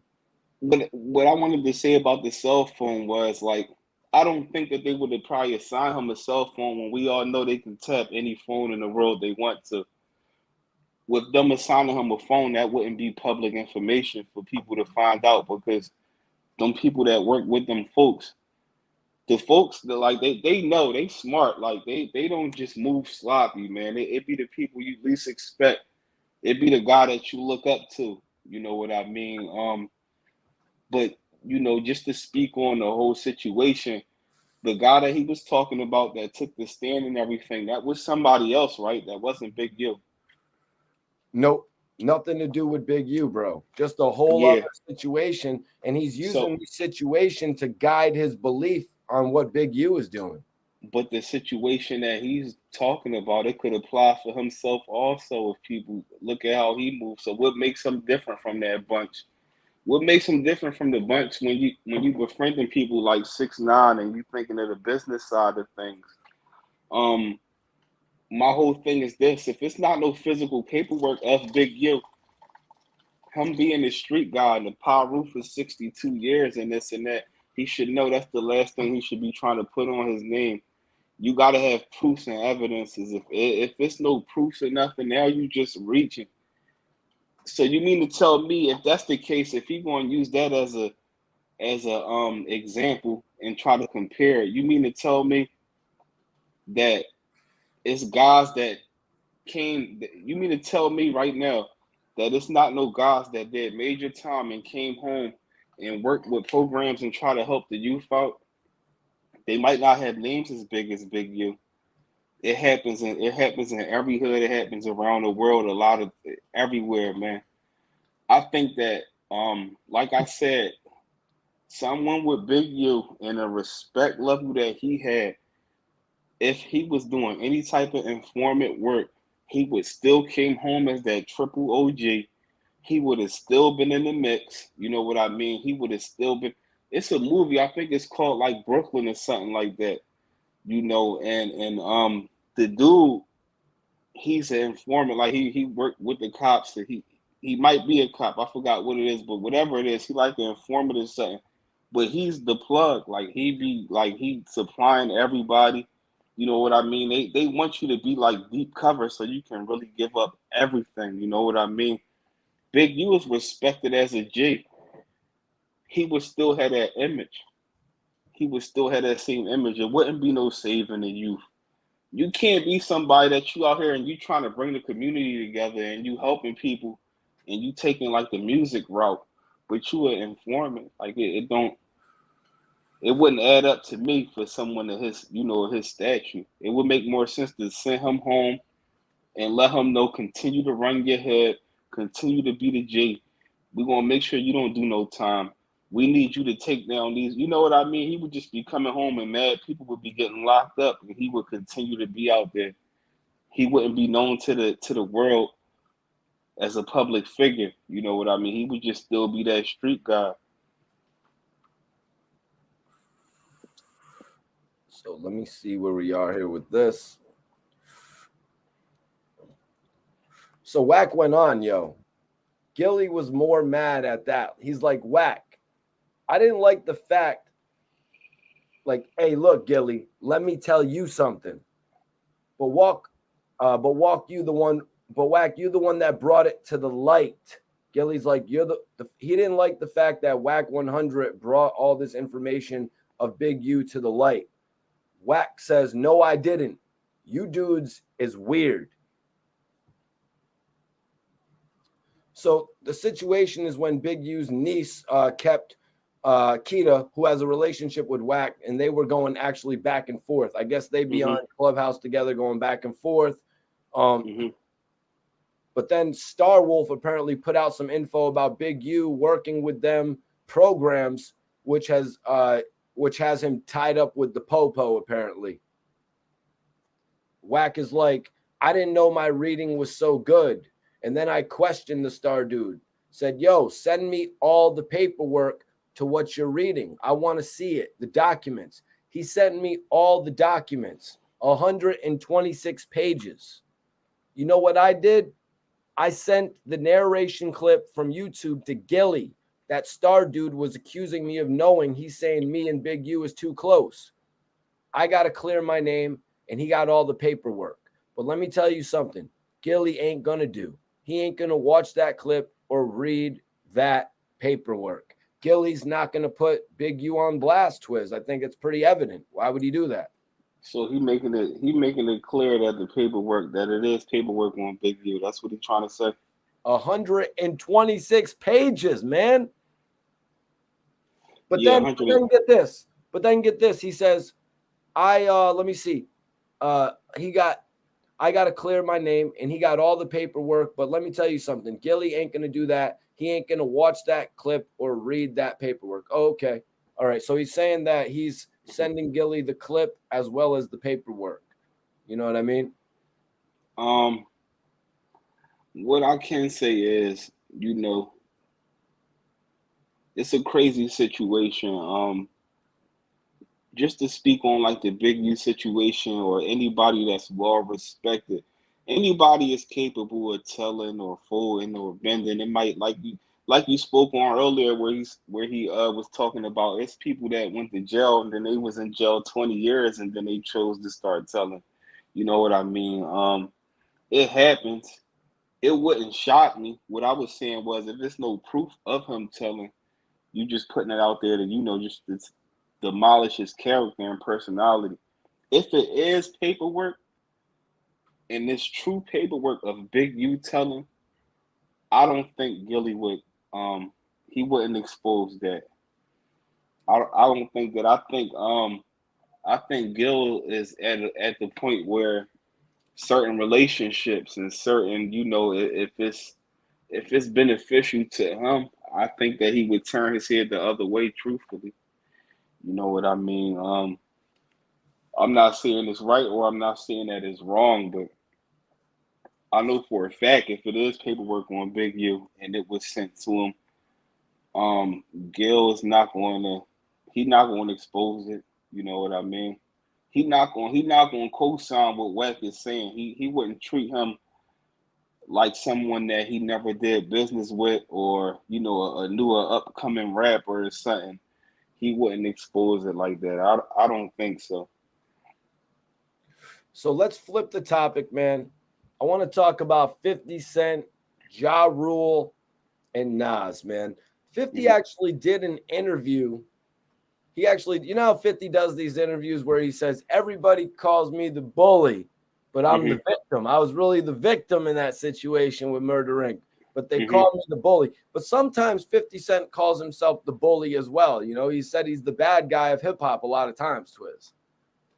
Yeah, I think that's just his art of that's his artistry right there. We think of how he came in the game to dissing all the rappers and everything. And his guard was always up. He had a hard life, Right, and right. so he just he's on the defense. You know what I mean? So I just love how 50 carry it though. I'm not gonna hold you. He's entertaining and he just do things at the right times. Even if it be shocking, it's like, damn, he didn't say something to that person, but he do things at the right times. Well, I hope you're ready for this ride tonight, Twiz, because we're going to be talking about the diss songs. We're going to be talking about the reunion. We're going to be talking about the past. So Nas did an interview. I believe it was with Wayno from Everyday Struggle, right? Wayno from Everyday Struggle. Salute to Wayno. Salute to Wayno. He was doing a lot of work with Rockefeller also in the past, state property and So Nas was asked about doing the summer jam with 50 Cent. Nas was like, it was good. Me and 50 hadn't done a summer jam in a while. He said 50 hadn't done a summer jam in a while. Him probably longer than me. And that's probably, he said it was Queens on stage. It was a great vibe to bring my man who used to hang with me all the time. I mean, studio vibes. We went on tours together. You know, everybody knows about the Nostradamus tour that Nas brought 50 on. Nas said, me and Fifth go super back. I remember 50 wilding out on them tours, getting into drama in different states. I was like, is this kid gonna make it? This kid is like, and I'm like, he's ready to get anything moving. What do you make of that mentality that 50 Cent had before he blew up, before he met M and Dre? I like it just from where he come from. I heard stories myself of even, after him getting on and getting a deal with him still being reckless, you know what I mean? Still he still give you a fist fight. He still would do certain things. Certain things is embedded in him. He's one of the few guys that I can say that been in the game for years and made it high, but he never traded none of his principles and morals for nobody. He can sit in that office and give you a meeting with a suit on, but he can also still show you the hood side of him at all times. So, you know, I definitely like how he always carried it. So Nas kind of warned 50. I guess when they spoke, he kind of warned him a little bit. He says, you do know you're on stage and you've got an opportunity. You got incredible talent. I seen it in him, that fire. I always saw his talent and respected his talent. So to come back full circle and be on that Summer Jam stage, it was cool.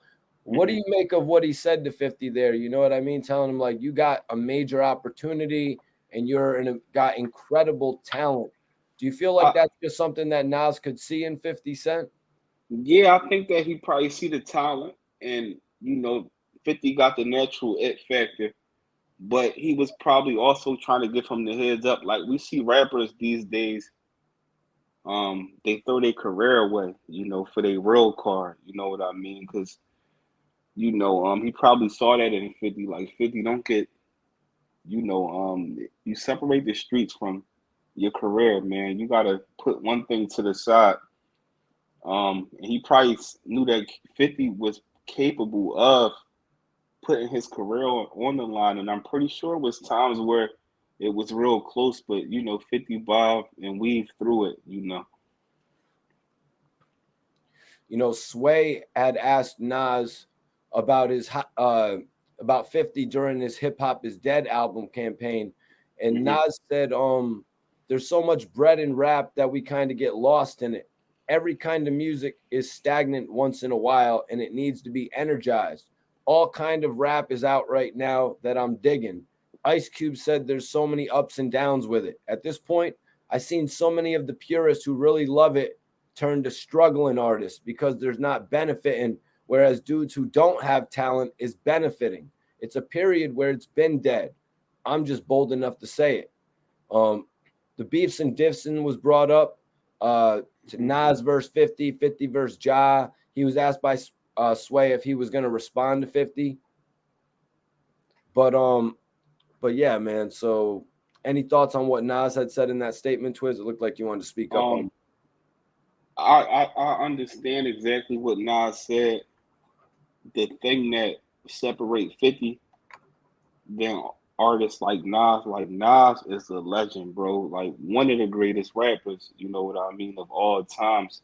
He motivated a lot of people, if not from nowhere else, definitely New York. A lot of people that came up under him. He was great at his craft.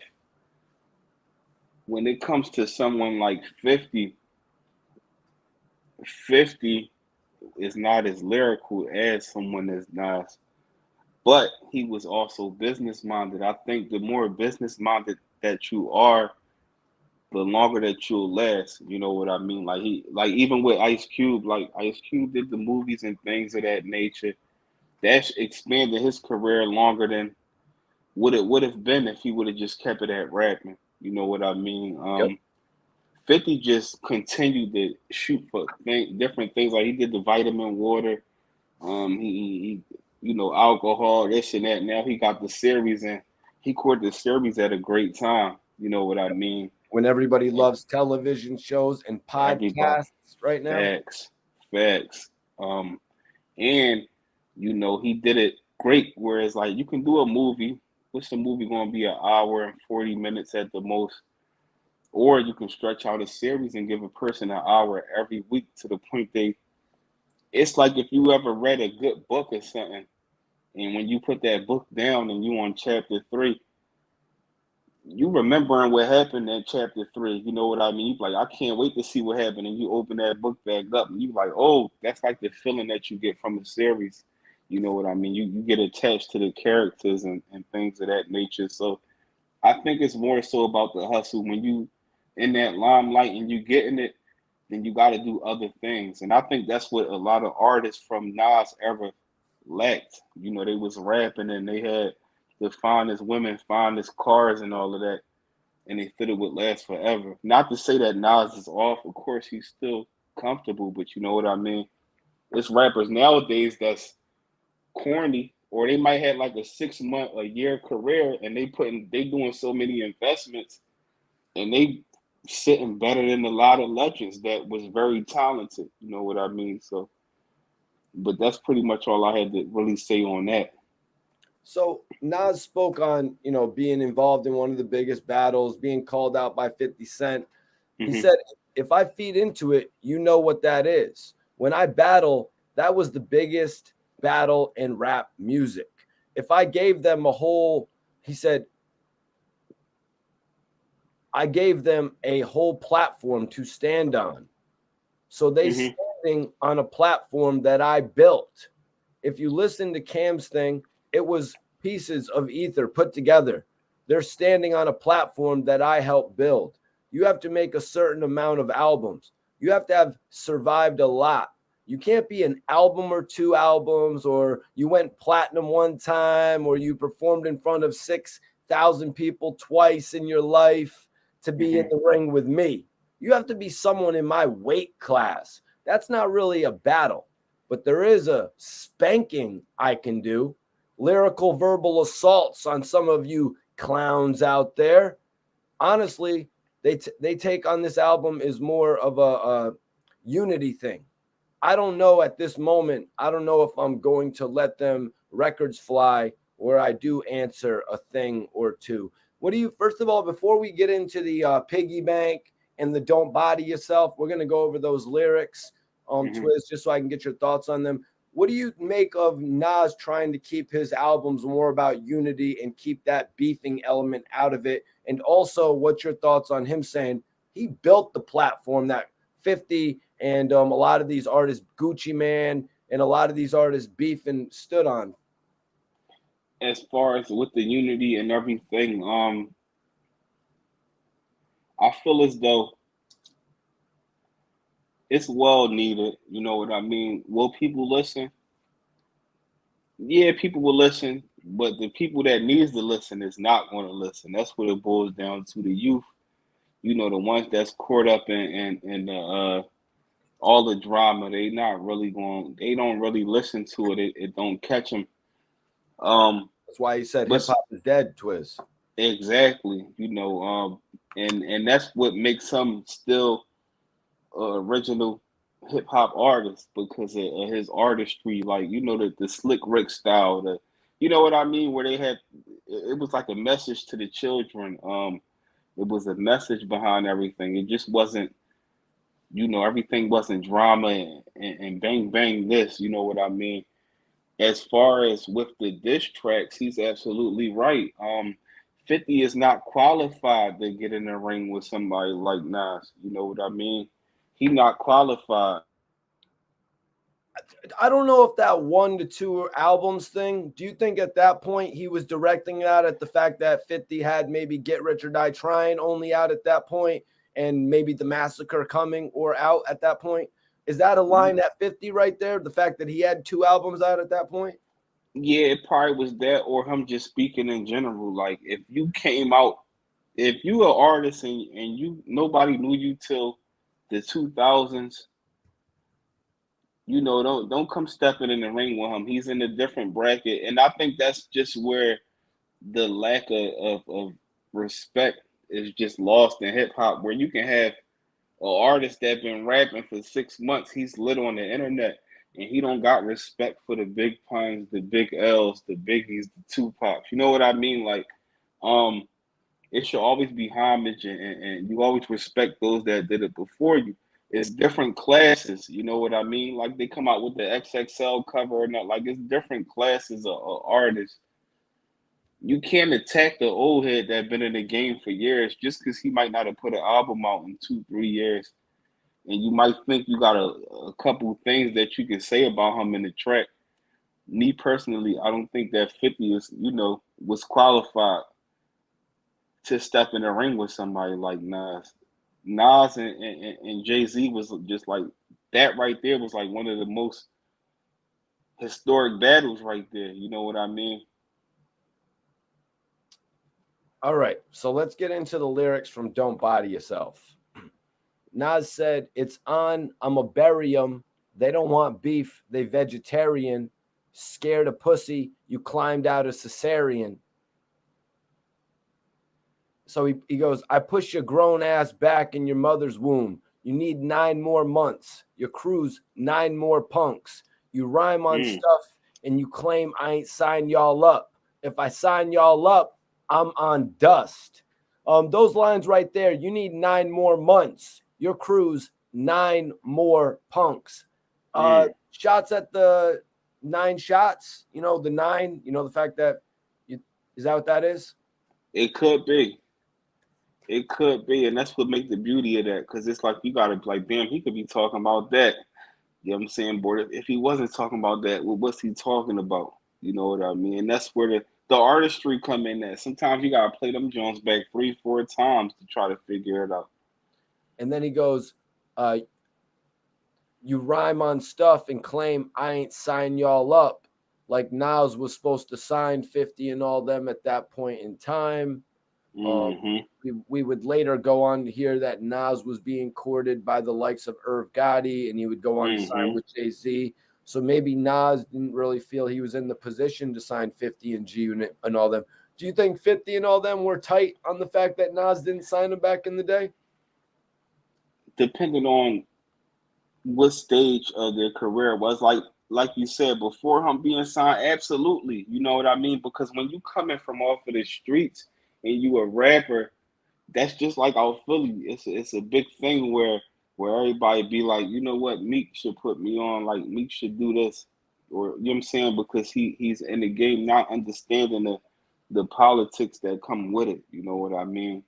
So when you coming from the bottom and you see a rapper and this rapper is like co-signing you, you like, all right, you like my music, you see what I'm doing, help me out, bro. Like, pull me in.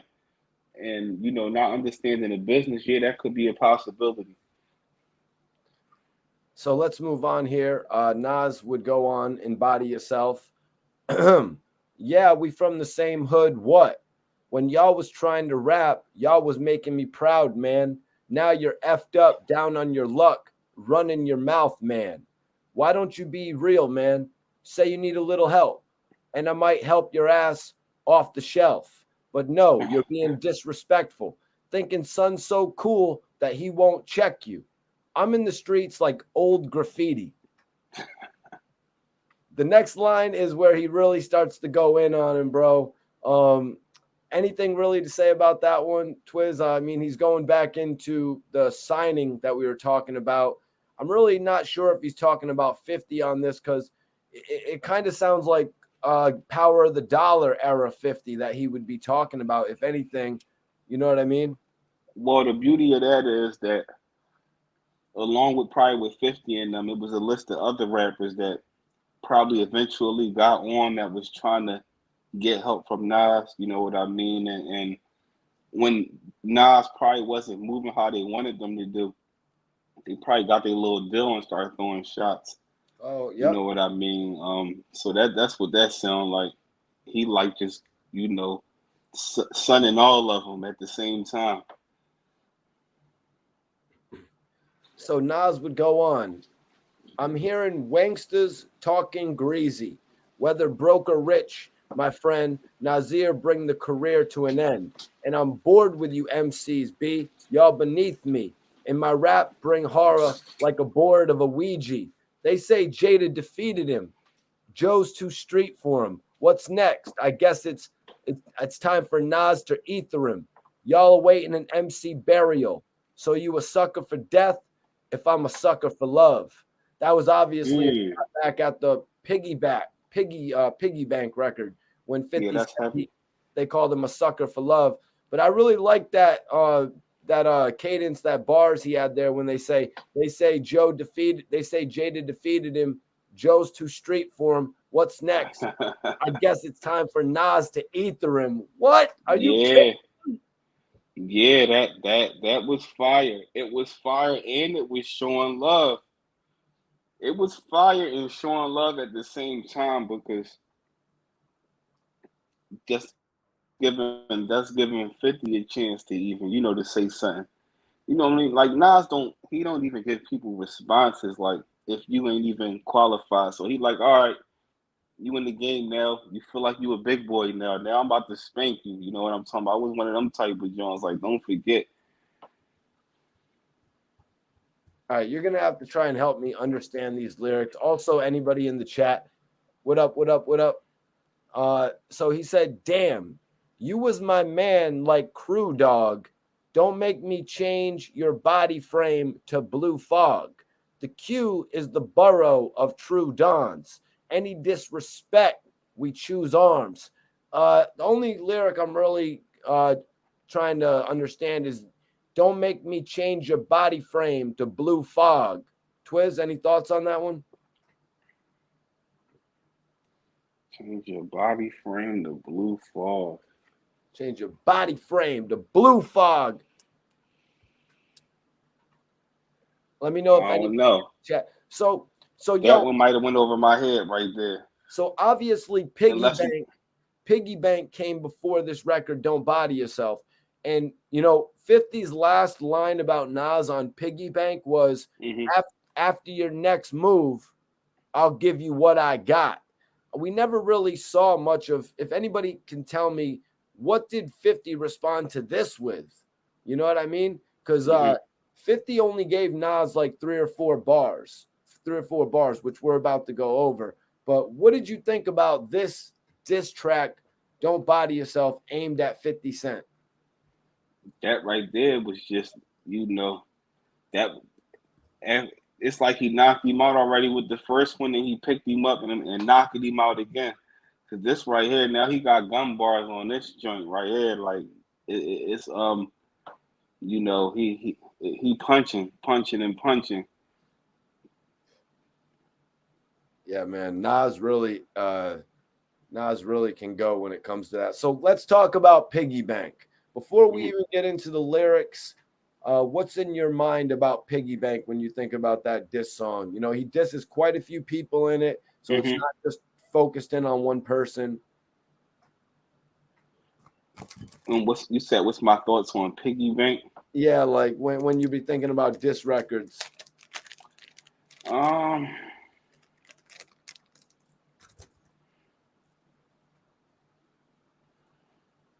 Not too much. Yeah, I'm saying it's like nothing really comes to mind when you're thinking about. Yeah, like it's nothing.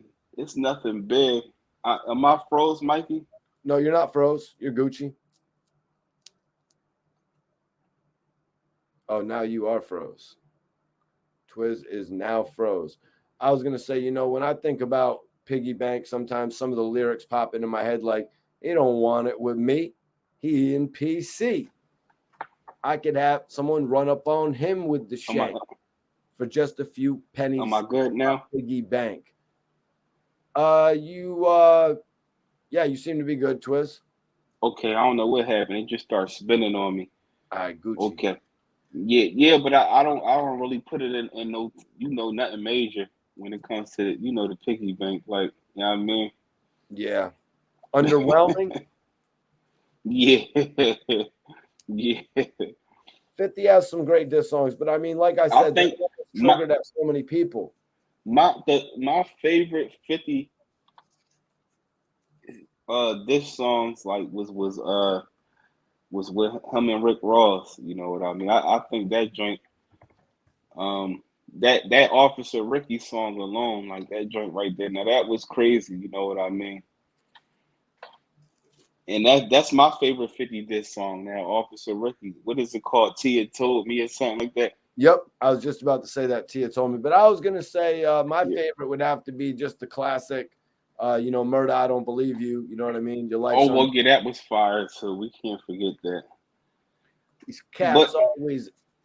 What did he say? These cats always escape reality in their rhymes. That's why they write about bricks, but only dealt with dimes.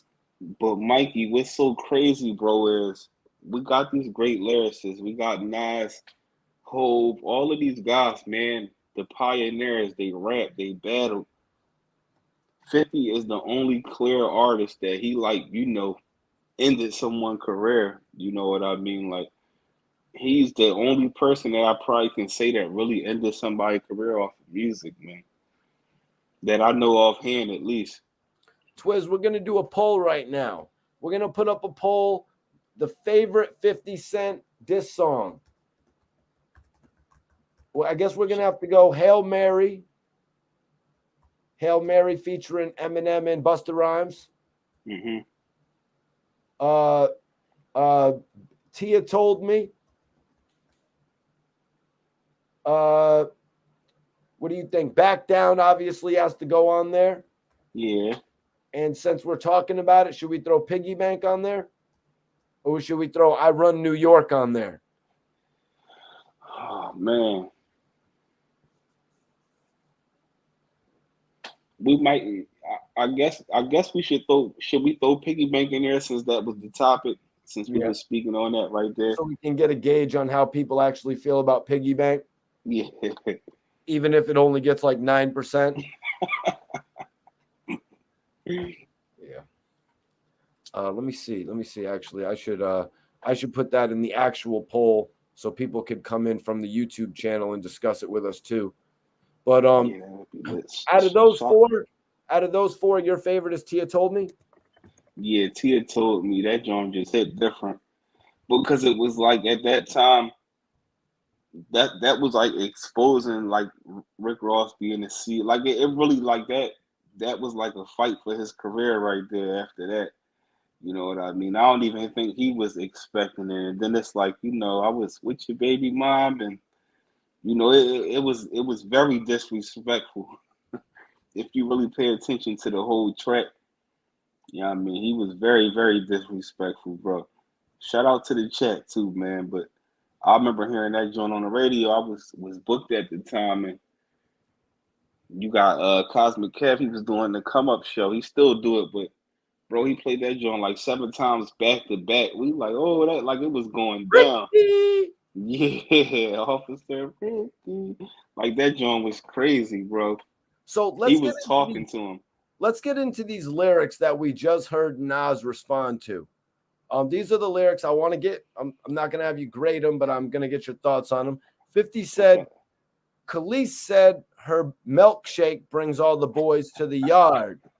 Then Nas went and tattooed that bitch on his arm. I mean, like way out in Cali, they know you, cuz. First thing they say about you is you're a sucker for love. This is chestnut checkers. These are warning shots. After your next move, I'll give you what I've got. What did you make of Nas's response to these warning shots? You know what I mean? Did he treat them like warning shots? And first of all, let's get your thoughts on this diss overall. It seemed to bring a little bit of funny humor to you. It did, because that was disrespectful. He went straight for his queen. Like, we can't forget about him and Khalees.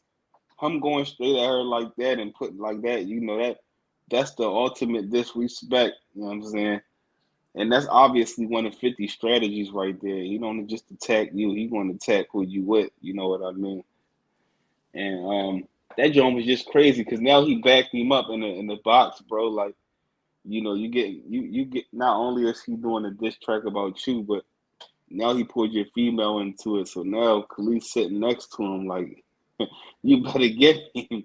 You know what I mean? He forcing it. I think it was very disrespectful. It was very 50 Cent-ish. You know what I mean? Yeah, it's just crazy that 50 on the record actually said, you know what I mean? He actually said, like, after your next move, I'll give you what I've got. But Nas kind of came with some really heavy level lyrics going against him on that shit. Yeah, because Nas just talented, period. Like, you can't play with Nas on that rap stuff.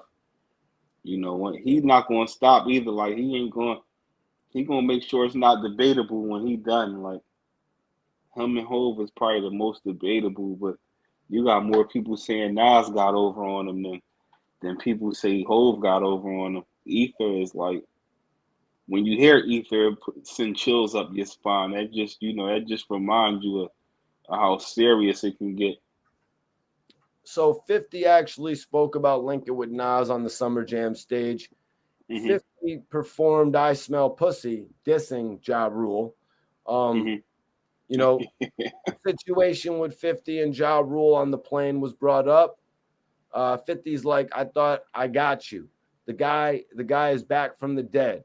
It's me performing music. It takes people back to a different time.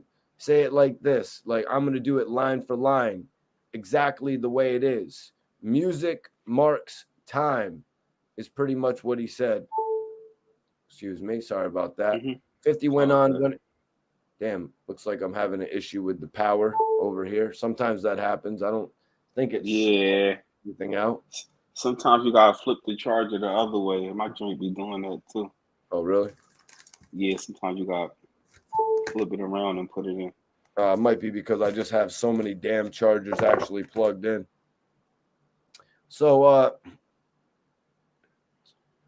he's like, when it comes on, you feel like you felt like in the period and when that song was special. You know, I'm doing a set list. I'm doing music from what I said when Nas and them was a big part. A huge crowd was on the stage. It wasn't even Summer Jam stage anymore. It continued. It was like 80 people. And 50 was like, it wasn't my entourage. You know, there was a whole shitload of people on the stage. So the plane ride got brought up again, and it was asked to 50, did he speak with Ja Rule on the plane? 50 said, I knew he was there before we got there. I saw him. We sat right there in first class. He sat on the other side by the window because someone was sitting on the edge. So somebody was on the interior seat and by the window. 50 explained that he made Ja Rule feel uncomfortable. 50 said, I sat down. I kept on getting up, moving around. I kept on getting up and moving around and making him uncomfortable. It was just him and another guy. What do you think about that, Twiz, man? What do you think about? Do you believe it? I'm just trying to visualize it, man. Like I'm getting up and Ja Rule watching him. He getting up and just walking through the plane, going to the bathroom. I just feel like 50 can over exaggerate at times. You know what I mean? Could it be true? Yeah, it could be true. You know that nobody knows. I guarantee you that Ja Rule's story wouldn't match up, and that's when it get tricky with those type of situations where it's like the stories will be completely different from both parties, man. So who knows? If 50 gets up like more than once and Ja Rule says something like, yo, what are you doing? Like that wouldn't necessarily provoke you know what I mean? Ja Rule could do that. But what happens if Ja Rule does that, Twiz? If Ja Rule says to 50, what are you doing? Keeping on getting up. Yeah, I don't think that would be smart. Because then now you got two men and they working off emotions, and the last thing you want to do is get in a fight or any type of argument on the plane. You know what I mean? It's gonna cause too much. They don't play on them planes, no airports or nothing like that. So the airport is probably one of the most awkward but safest places to bump into somebody that you got an issue with, because it's like you might as well just a lot of beef ending at the airport. Exactly, like you know what I mean. You might as well just if you get in a fight, you might as well both just put your hands behind your back and wait for them cuffs to get on you, because they don't play them games. We all know the airports and the planes. That's nowhere to play. So they were both flying first class. 50 says he knew he was going to be there. So do you think Ja Rule knew that 50 was going to be there, or do you think 50 just knew that Ja Rule was going to be there? If the information was public like that for 50 to know, Ja Rule could have known. But at the same time, 50 was powerful. On a plane. Yeah, I know that. Yeah, but depending on if for instance, if they be like, you know what, he getting on U.S. Airlines first class, he getting on the 530 flight. If he got somebody in Ja Rule camp that's playing both sides, you know what I mean? It's possible because I heard, I think it was it was Fat Joe talking about people knew and they start like distancing themselves from Ja Rule because they felt like when him and the 50 beef was just sparking off, people was like so scared of 50. They was backing away from Ja Rule or whatever. So I'm pretty sure it was probably some shady people that still had access to Ja Rule and was in his circle, maybe, but giving 50 information. That's So just how people do. this is one of the most crazy things I ever heard 50 say. But 50 always be flipping the situations, you know what I Mm-hmm. mean? It doesn't determine whether I'm a fan of 50 Cent or not, you know what I mean? A Mm-hmm. lot of his interviews, you know what I'm saying? He gives out a lot of great information. 50 True. Cent tells Big Boy, "How you the bully? I'm the victim. I've been victimized so many times. All the people here is the shit they don't see. The person gets slapped before it gets to that. All the people here is, so what do you make of 50 saying, I've been victimized so many times? Like, it's evident. We've read about it. We've heard about the altercations and shit like that. Yeah. Yeah. Kind of crazy that 50 is saying that he's the victim in this whole thing, though, man. Yeah. That don't sound like nothing I hear 50 saying, but it could be a way of him trolling, or he Yes, could he's mean it. trolling. Yeah, you know what I mean. It sound like, yeah, that's definitely trolling. Like, he picking on me. I'm doing nothing but defending myself. That's just another way of his character right there, man. Man, it's just like in 2003, 2004, you would have never heard, you know what I mean? You would have never Yeah, heard him saying some shit like that. yeah, you wouldn't. That's because he was still fresh out the street still. You know what I mean? Now he's professional at what he do. So It'll do he a know how to million joke. views. Yeah, It'll do a yeah, million views. It'll do 5 million views if 50 Cent calls himself the victim. If 50 Cent mocks the whole situation, you know what I mean? yeah, yeah. And it was at a point where 50 was definitely, I ain't gonna hold you, like business decisions that he was making, people wasn't liking it. Like he was like, even when he went through it with kissing them, like it was certain business decisions he was making, and people was going straight in on him and trying to, they tried to destroy his brand. You know what I mean? Especially the locks, man. I'm surprised. They just show you how powerful 50 is, because even after what the locks was saying about him and all of that, it didn't stop nothing.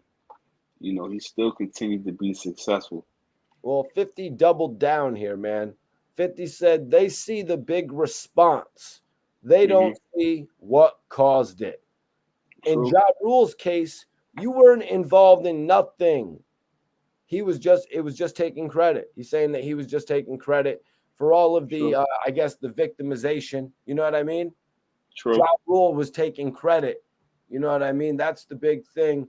When they were running around with the bats, the little bats, the mini bats, and Hmm. shit like that, and they just so happened to have those props during the altercation with 50 Cent when they were in the New York studio, and they just so happened to have the drop on 50 and have more people, just like True. 50 now saying about Ja Rule going onto the plane.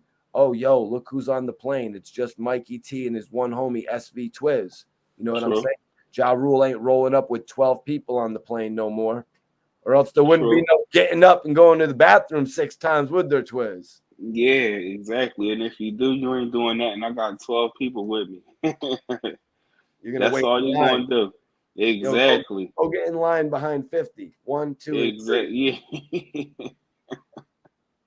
Come deliver him his cup of water. Bring 50 a cup of vodka. Bring him some of that make vodka water. make him uncomfortable. You know what I mean? Exactly. Yep. Those are some of the things Ja may have done if he had 12 or 15 people on the flight with him. Facts. That's a fact. But yeah, Because 50's right, man, because that's what we always see. We always see the big response because 50 became more popular than Ja Rule. Ja Rule sold like and, 350,000 copies. 50 sold double that, you know? and we seen the popularity, but we also saw the characters. We not saying Ja Rule no sucker, but he never had. It was never like No.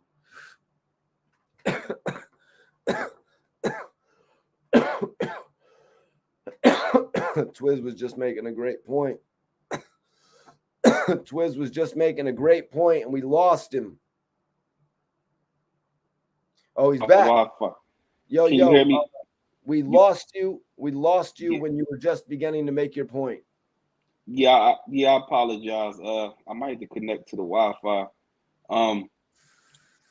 But I was just saying, like 50 and Ja Rule, for instance, 50 always had like a gangster persona as far as we know his story before. We know about him, getting hit with all them bullets. We know about his demeanor. You see him, it's like he ready for war, all that, like everything, even his Get Rich or Die Trying album and all of that type of stuff. So he already got an image. Ja Rule was more for the women. We never heard Ja Rule on interviews or talking about, yeah, you know what, like this happened or I lost my mom to this. So the stories and everything is like you expect 50 to be a G. Not saying he is, not saying he not, but the storyline and how he carried himself, even the music, where Ja Rule was just like more. They was like enjoying life. It's like somebody like from Dipset. You're not gonna look at them as the toughest. You be like, you know what? They get money, they party, they do this and that. It don't mean that they're a sucker. It don't mean they can't fight.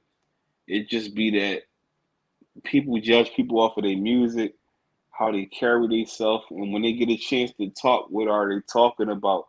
50 always had that I don't care attitude, coming up, you know what I mean? And from us knowing him, facts. When did it change? It changed.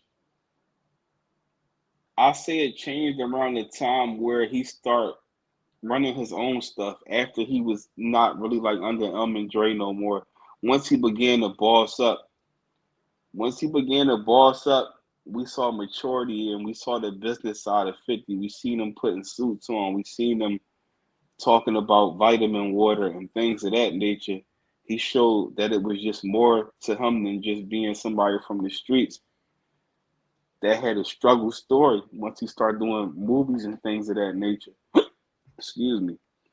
So it just came with growth in him and him understanding that he saw other people blueprints like Dre and them, like, I want to be that. I feel like once he got his foot in the door, that's what he wanted to do, because it seemed like everybody with G Unit, he wanted them to be bosses in their own lanes. He knew that their music, wasn't gonna last forever. We gotta make other moves. You know what I mean? So, but he needed to create his own lane, Twiz, because it's like facts. you can't make $1 billion off of what Dr. Dre is doing. You have to Facts. go your own thing, and that's what he kind of did. It's what he did moving into television. Movies wasn't exactly right for him, but television has been.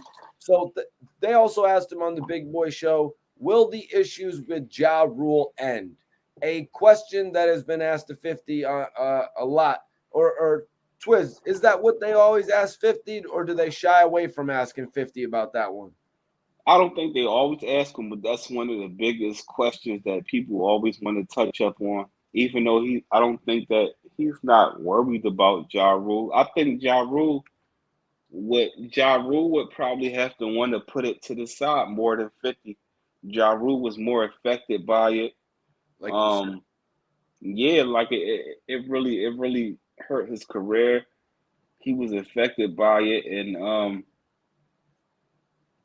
I'm pretty sure like Ja Rule see 50 or Power, say for instance, Ja Rule, one of his kids or a family member is talking about Power, or they watching it, them type of things will, make his blood rise. Whereas still hey, Ja Twiz Rule. is a father. Twiz is a father. He would know these things, man. That's why he can give us this insight, bro. I love it. Facts, like real shit. And he just so powerful in different fields, it will upset Ja Rule more than 50 seeing Ja Rule in the verses with Fat Joe. Like, turn Empire on. Exactly. That Empire is over. Exactly. Like, he's like, watch some of my old videos or something with his shine. We're back on Half Past Dead. Yeah. Dad, I am not watching Half Past Dead. Facts. Facts. He like, I was in movies way before he did that. You know what I mean? So it's like, Did you see I Half Past Dead? I didn't watch it. Nope, All right, I didn't did you even watch see it. Force of Execution with Gillie and Steven Seagal? Yeah, I saw that, John. Okay, I was trying to compare them. If anybody in the chat has seen Force of Execution and Half Past Dead, let me know which of the two movies is better. Yeah, I seen that, John. But yeah, I think Ja Rule had. I think that they're going to eventually sit down, but it probably be like 5 years from now, 10 years from now. Like I'm talking about, like they're gonna be old heads. Like it's like you ever see boxers that Right. it was like the most Look at what serious Tyson fight. just did. Look what Tyson just did. Exactly. Can sit down with Evander Holyfield after all of Bar. these years. You know what I mean? Make Exactly. money. So I mean, Ja exactly. Rule kind of tried to do it too quick, Twiz. Ja Rule was putting out the Blood in My Eye album, and he wanted to sit with 50, you know what I mean, with Minister Louis Farrakhan and shit. He wanted to sit with him and have a discussion. A lot of people looked at that as a publicity stunt. It would be dope if Ja Rule would come out with a podcast. That's probably the only thing that save it. Because 50, I couldn't see 50 doing it. He too busy. What would If it be Ja called? Rule come Murder She Wrote podcast. No, Murder She Wrote. we're not talking about Young MA's podcast. Oh, she got a drink on that. I didn't even know Young LMA had a podcast. Oh no, Twiz, it would just be called It's Murder Podcast. Yeah, it's Murder Podcast. It's murder. You know what I mean? But he come out with a podcast. The podcast get built years down the line. There's a Chuck Norris Ja Rule movie. Oh man, Chuck Norris, that dude too, man. Nightman says Half Past Dead with Steven Seagal is better than Force of Execution. Well, Half Past Dead was actually one of Steven Seagal's last movies that actually played in the theaters. He got a little jump start when DMX, rest in peace, did Exit Wounds with him. That was one of his more successful movies in the United States. Yeah. But let's get into this response that 50 had if he would ever reunite with Ja Rule. 50 said, no, that won't happen. Some things won't go away. It just won't go away. When the weather get ready to change and I feel it, it reminds me I should have a problem. I wasn't born with dimples. So, yeah, like 50 has said it in the past, Twiz, about, being the fact that what happened to him, he can feel it in his bones and feel it in his body when the weather is getting ready to change. You've heard about this before? Yeah, when you get injured, like he got bullet wounds in him. Most of my homies I know, that got hit up, or if you had like certain surgeries that were serious, if it's about to rain tomorrow, their bones start aching and stuff like that. They get all types of pains through their bodies and stuff like that. It's just I don't know why it's like that, but it's just like a science. But what I can say is 50 and Ja Rule sitting down, or 50 and Game sitting down, bro, like that would be Big Jones right there. Like I'm talking about, like even if it was like a mediator, like on somebody else's show, and they just getting off the chest. I'm talking about like that John that would hit numbers like we can even say 50 and Rick Ross, man. Like all three of them joints, like it would be serious. But 50 is just the type of person where he probably won't let up. Like I said earlier, Ja Rule would want to accept it, but 50 being who he is, I don't know if that's possible. Maybe when he get older, like I said, man, he might, soften his heart up a little bit, but he just one of them guys. Like, Quiz, let me ask you before we move on. Do you remember the single with Jennifer Lopez featuring Nas, I'm Gonna Be All Right? The song that was originally gonna feature 50 Cent. It was said that Irv Gotti, I think Irv Gotti even said it, that he made the call to get Nas put on the song and 50 taken off the song, bro. Wow. Yeah, that's what the rumor Wow. I was hearing about. 50 was on the song. 50 had a record with 50 had a record with Beyonce, right? On Power of the Dollar.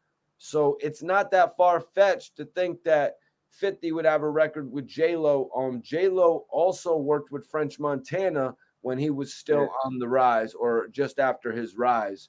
What do you think about that, man? Or have you never heard about that? No, I never heard about that. That's crazy. But it's deep. And also sometimes I think things like that can also cause a little friction between artists also. You know what I mean? Just little stuff like that, because Big people opportunity. exactly. And they still human at the end of the day. And that can just add icing on the cake right there. Yeah. Looking back at that, we saw 50 come into the game within the club. Did we really need Yeah, to see him come into the game with that I'm gonna be all right as a feature? Do you think that would have yeah. thrown off Wangston in the club? It probably wouldn't have thrown it off at the time. We talking about, I mean, these are it's like our he's coming in though, dissing Ja Rule for working with females, and then it's like, well, dude, well, yeah, why didn't Ja Rule throw that at him? Like, yo, you had done a song with Jennifer Lopez that got yeah, cut. yeah. That's true. That's a fact, though. That's a fact. They just missed the opportunity. They didn't know how to beef. Yeah, yeah, they didn't. They didn't really know how to beef with it, man. But yeah, man. So I guess that will wrap it up for the topics, man. I'm gonna do some open questions. Twiz, if you got to get up out of here, if you want to kick it for a minute, you're more than welcome to. Okay, yeah, I'll kick it for a minute. Any open topics or whatever, man. What do you got in the vape tonight, bro? I'm still, I still got that. I got the Cuban gold in this joint now. The Cuban Gold. Yeah, Cuban gold. Yeah, man. I don't be trying to. What you got over there? I can smell it through the screen. I can't see what it say. What that say? Runts. Is that runts? Yep, that's that runts. Damn. Yep, I got that That's run. the certified runts too. That's the dispensary runts.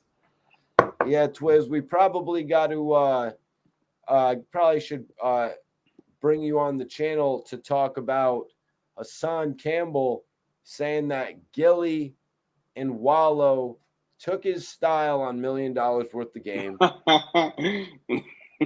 because they have music. They have music at the beginning of their shows. So that's how they took Hassan Campbell's style. Oh man, Hassan Campbell always saying somebody took his style. I would love to touch up on that, man. Just let me know. I'd be there, man. That's I have a crazy, watch bro. along. I did an interview with 10 Toes Down where we spoke on it. So maybe when we could do the watch Okay. along on that. Yeah. Shout Irv out to Gotti, 10. everybody send in your open questions, open topics right now. KD said Irv Gotti sold his catalog. I think it was half of his catalog, 300 million. It might have been the whole catalog though. But honestly, I just heard about Justin Timberlake selling up, his catalog up until now for 100 million. Letting it go so he doesn't have to just work it for the rest of his life, 100 million straight up. Yeah. Gotti, 300 million, man. All the Ashanti, all the Ja Rule shit. What do you I think? I don't think it's nothing wrong with that. I think sometimes people, think that somebody is falling off, like they pawning jewelry they had. I feel as though I think them people in the game they understand that how much money for how long is you going to make off of that? Like, you know what I mean? Like, truthfully, like how many people is going on iTunes and paying for Tupac albums? Like, you know what I mean? Like, times change, you know what I mean, and fans change. So if you can get your bag, if you feel like you can get it before it's too late, get it. You know what I mean? Because that opportunity might not be there again, man. So especially if he sold half his catalog, he still got another half that he can hold on. But artists they come every day. I don't think that music is really as valuable as people try to make it. Like, Yeah, and it's like, a lot of these artists, how do you expect Irv Gotti to be able to sell the music that he's making to Pixar or, any of these movie companies? There's Facts. sometimes going to be people that are going to play middleman. And now those people who would have played middleman are just cutting Irv out of the equation so they can make their money. Facts. And they're going to give Irv the money that he deserves for whatever they're going to Facts. use from Ashanti's catalog or Lloyd's catalog. Do you think they'll find some shit to do with like Cadillac Taz catalog and Black Child's catalog and stuff like that, Twiz? Probably, you know what I mean. I'm pretty sure somewhere they can fit it. You know, they do all types of stuff. They put your music on gaming and stuff like that. You know what I mean? All different types of things they do nowadays. So, if it's the right market and the right people that got their hands on it, they're gonna find something to do with it. Lee says JT is considered to be falling off. I have been out of the loop. No, it's not that Justin Timberlake has fallen off. I think he actually made a good business move. Now, Twiz, Yeah, what Justin Timberlake did was he sold his catalog, I guess, for $100 million, but he's still able to create new music and sell it on his own. absolutely. Obviously, he still has a career in front of him. Somebody like Justin Timberlake, he's a legend. Like you said, he's an artist. He can always make music, but he probably wanted that 100 mil because he knew 30 million he can invest into something. So that's what it really be about. You know what I mean? On top of them having a lot of debt. So sometimes they just got to do that sacrifice to bust other moves because if Justin Timberlake come out with an album, yeah, our age group, we going to be tuned into it. But like I said, it's a whole different new fan base. How many downloads is he? It's all about streams and things of that nature. Like Yeah, Justin Timberlake, look what he did with Jay-Z not too long ago with Suit and Tie. facts, facts. It's the stream world now. So you know what I mean. I just feel like that's them getting bread off of like. You gotta remember, like we have to remember when these artists they come out with their music when they was lit, they got a bag out of it. You know what I mean? It's not like they put the music out and they didn't see nothing. They was getting bags through their whole prime of their careers and all of that, and while they were still relevant. So with it to be years down the line, 100 million, you can bust moves with that. You know what I mean? Yeah, I mean, rather than getting paid 30,000 here, 50,000 Mm-hmm. there, da da da da da. Let's get to the Facts. point. You know what I mean? Facts. Hot Fudge says all I need is 50 Cent, Eminem, and Nicki Minaj on a song. Twiz, do you see that record working out? And whose album would it be on? Man, with that, it will probably be on Nicki Minaj album when we talking them three artists. It would be it would be a tricky track. I'll tell you that. Like, I don't know. That's a tricky track right there. 50 and Nicki Minaj. I don't know, Call man. it maybe call it the three-headed monster, and you could have Nicki Minaj as the middle head, and then you could have 50 and Eminem on the side of her. You know what I mean? And her in the middle, and she could have like the Medusa hair. You know what I'm Yeah, saying? but the song gotta make sense. You know what I mean? Yeah, and They it's all like got it. 50 or Nicki Minaj and Eminem, they rap so quick. Would 50 Yeah, Cent really be able to fit in on that one? Would he do the hook? Maybe he would just do the hook and we would get two verses. and Eminem always seemed to go on his own zone when he rap. Like he'd be in a different zone than everybody else on the track. Then you got 50 Cent. He gonna come up with a calm verse. You know what I mean? Like I don't know. Cornelius says, "What's up with the show Tails?"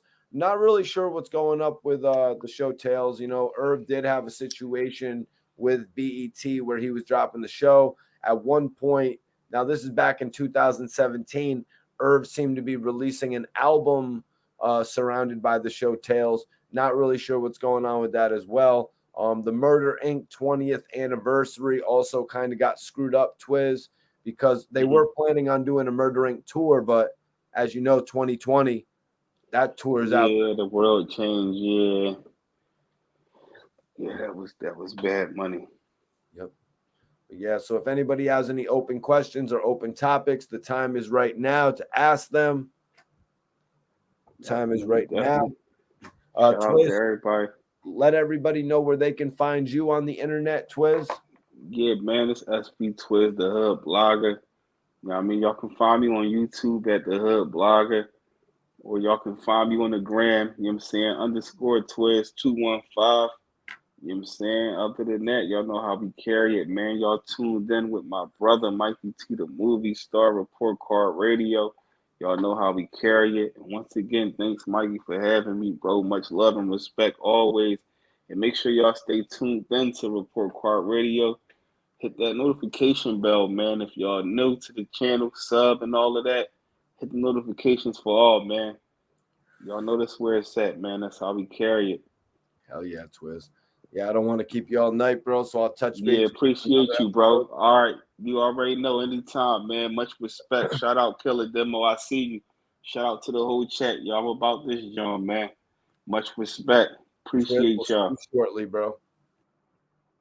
Much love to my brother Twiz. Definitely appreciate him tapping in tonight. We're not going to call it a night just yet. Yes, Twiz joined me as my special guest tonight. He always has great insight. You know, we talked about the Big U situation, you know what I mean, which is really a confusing situation, you know, with Wack using past experiences to judge his former friends, you know what I mean? But that's just sometimes how people operate. I know I've seen things in my past as well where it's like, yo, you're not going to tell me how to judge things in my life. And that's pretty much what Wack was saying that he told Gillie. He's like, yo, you can't tell me how I'm going to see things. Wack 100 done seen some of the biggest gangsters turn evidence, come up out of the judge's chambers and jump up on the stand. You know what I mean? He's been through some shit. And that's not saying Gillie hasn't. You know what I mean? It's not saying Gillie hasn't. But Wack isn't going to just put his trust, you know what I mean? He's not going to let his trust be misused. We see what just happened with Hassan Campbell. You know what I mean? He took shit for granted and he got turned against him instantly.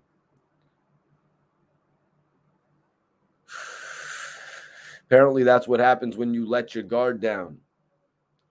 What's everybody smoking?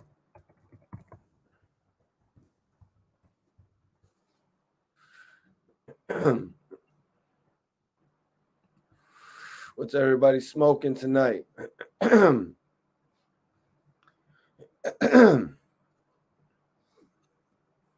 What y'all blazing, man? Let me know. Subscribe to the channel if you haven't subscribed yet, man. Subscribe to the channel if you haven't already subscribed.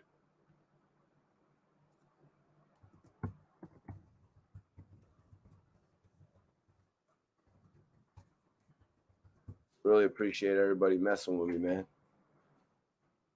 I want everybody on here to follow me on the gram. I be going live on Instagram too. I want y'all to tap in and see the crazy shit I be doing. Everybody follow me on the gram. Also check out Bella K's new single, Right For You, featuring Kenza. Hopefully I'm saying that name right. Iceberg, you can let me know if I'm butchering it. But you know what, man? I'm smoking the best. We're blogging the best, you guys. We're getting the best information out there. Big U is what Wack 100 is saying the cause of the beef is. Wack 100 is having issues with the fact that he's calling Big U a snitch. He's calling him a rat. You know what I mean? That's what he's saying. He's saying it's a gray area when you're dealing with these types of situations. He said it leaves room for there to be a gray area. The words of Wack 100. Will Gillie Da Kid and Wack be able to solve their issues now that it seems that there's such a major problem here over Big U, with the fact that Gillie and Big U are mad tight? Gillie has even told me in interviews, my own interviews with Gillie, that they are mad tight. Really appreciate Twiz joining us, man. He's always got that insightful thought. Gonna have him in for some different topics as well. He said he wanted to speak on Gillie and Wayne, which I think we should. I think we should speak on that. But other things as well, man, like the whole Hassan Campbell saying Gillie took the style as well. I'd like to get his thoughts on that. I think that's really got a lot of us just wondering what the hell. Yo, he took my style because he plays music at the beginning of what show doesn't start with music at the beginning of it? What show does not start with music at the beginning of it? Let's be 100% real.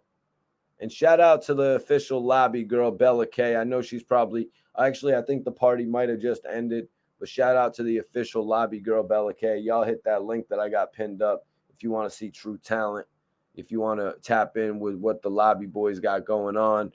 Bella K has been around for a lot of the process around them in the lobby. I think they're calling the studio the lobby. I'm not sure if that's the one that Bella be working. I guess it is, actually.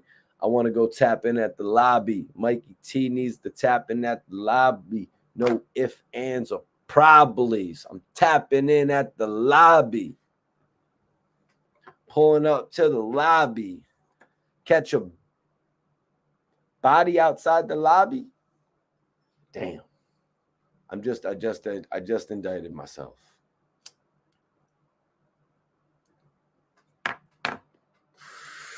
Minority Report. Call that shit.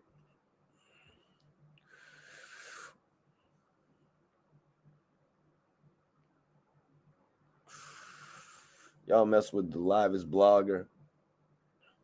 Y'all mess with the littest blogger. Y'all mess with the blogger that goes to every hood. That's right, I go to every hood. That's what they said about me since young. That's what they said about me. That's when I became the prince. That's when I became the prince of news and media. Before I became the king of the bloggers. They're like, damn. Mikey T pulls up to any hood. Mikey T, the kid that pulls up to any hood. That's what they said about me. I pulled up, I got that work in, man. I put that work in. And I'm not going to stop doing it, man. 2022 is a big year. We're going to be moving right all the way to 2023, you guys. I really appreciate everybody for tapping in. Cash said he's smoking on that Platinum Kush. Platinum Kush is what he's smoking. All right. All right, Cash. What you smoking out of, though, bro? What you got going on over there? You got some raw papers? What you got going on? I'm smoking Dutches, man. Raw papers just burn a little bit too quick for me, just to be real with you. Raw papers burn a little bit too quick for me, so that's why I don't really mess with them unless I'm getting some pre-ground, which I haven't been getting lately. I've been messing with the straight-up runts. Wish I could show y'all what this runts looks like, but there's a couple buds in here that really aren't that big, so I don't really want to. I just rolled up one of the nicest buds here, though, you guys. So, I'm going to just smoke it. You know what I'm saying? Let me check out what's going on in the poll. Vote in the poll if you haven't voted in the poll yet. Let's go. What was 50 Cent's best diss song? Or what was your favorite 50 Cent diss song, you guys? North Carolina. North Carolina. What up, Eric? What's good, bro? We are on the outro right now. We're on the outro of the show. We had a very special guest tonight, my brother SV Twiz. So what was everyone's favorite 50 Cent diss song? I want to know what y'all thought about that. Make sure you hit the like button. I don't want to have to tell you guys 50 times. You know what I'm saying? I ain't Daddy Mikey T. You know what I'm saying? Y'all know what to do. Hit that like button. Show some love because we are taking over the hip-hop world, period. We're taking over this whole hip-hop shit. Favorite 50 Cent diss song, you got Hail Mary featuring Eminem and Busta Rhymes. That's where they were dissing Ja Rule. Personally, that one's my favorite. You know, Busta Rhymes really came on that track and just, you know, he really, really put Ja Rule into perspective. I've been one of the Cool. Jeffrey, what the you come and bother me for? Tia told me. Twiz really liked Tia told me the Officer Ricky diss track. Yeah, Tia told me had a dope hook. 50 went in on the hook. Back Down, the classic from Get Rich or Die Trying, which I think, yes, Back Down is in the #1 spot. Back Down is in the #1 spot right now. And we wanted to put Piggy Bank in there over anything else because Piggy Bank was questioned in with the topics or coupled in with the topics we were speaking on because we were touching on the Nas and the 50 Cent dilemma, as well as 50 Cent saying Ja Rule took credit for the Murder Inc. beef. Is that you, Ty? Is that you, Irv? Hey, yo, Jeffrey.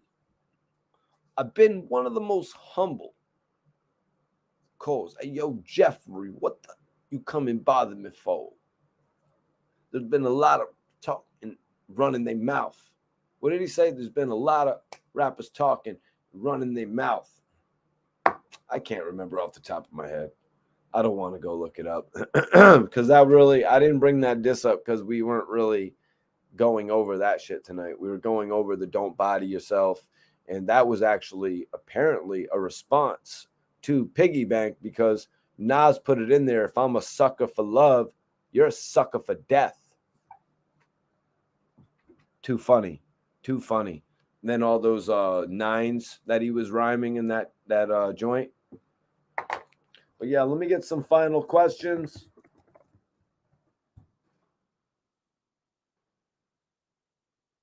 Is that what the lyric was, Nightman? Somebody post the lyrics up for me to read.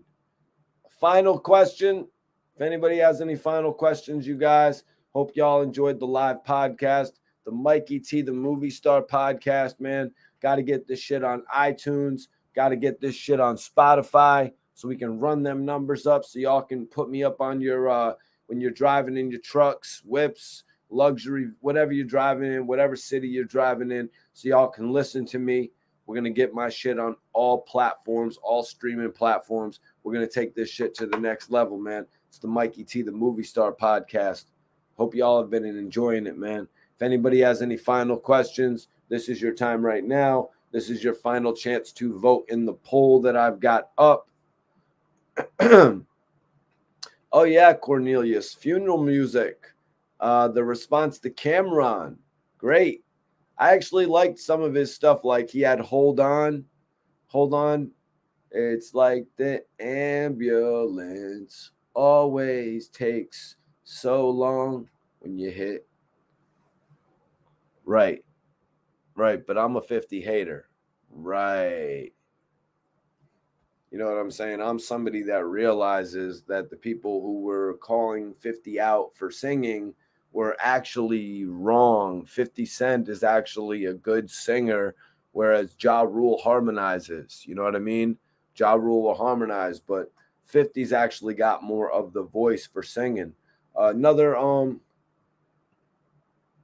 Fully Loaded Clip is cool as hell. Kind of like Fully Loaded Clip, Nightman, is though it's kind of like Piggy Bank, where he's mentioning multiple people rather than being triggered in on one person like Back Down is, being triggered in on one person like Tia Told Me is, or Hail Mary is, focused on one artist. He had records that were focused on multiple artists. Like another one, I Wish Death on My Enemies, where he's literally mentioning multiple people, I want to say. That was a cool song, though, too, on Before I Self-Destruct. But yeah, I liked some of the stuff he was doing against Cameron. Also, I really loved I Run New York, the disses against Styles P and Jadakiss. But Jesus, Jadakiss and Styles coming back on Miss Jackson? Are you kidding me right now? Jadakiss and Styles P dissing 50 Cent on Miss Jackson is probably one of the greatest times that I've heard a diss song. You know what I mean? Obviously, it's not Checkmate or anything like that. It's not as like damning as Checkmate was to 50 Cent, but just hearing the Locks rapping on Miss Jackson, you know what I mean? It was pretty cool. I'm not gonna lie to you guys. It was pretty cool. It was like, wow, this beef is opening these guys up to rapping on so many different style of tracks. And it was just as fun as a fan listening to it.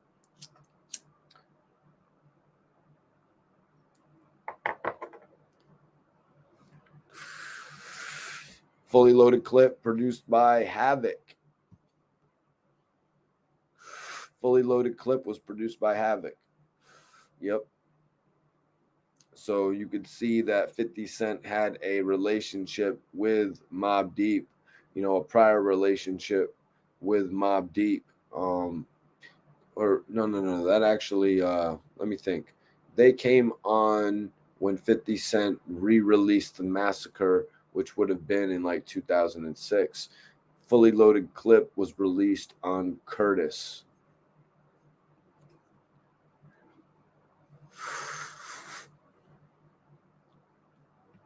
$50 did not win the rap beef against Kiss.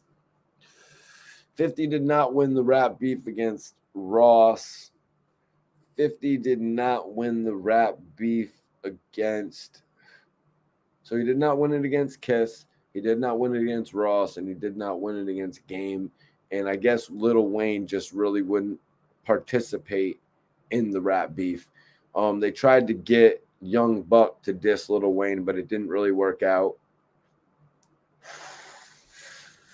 Young Buck's flame kind of went out.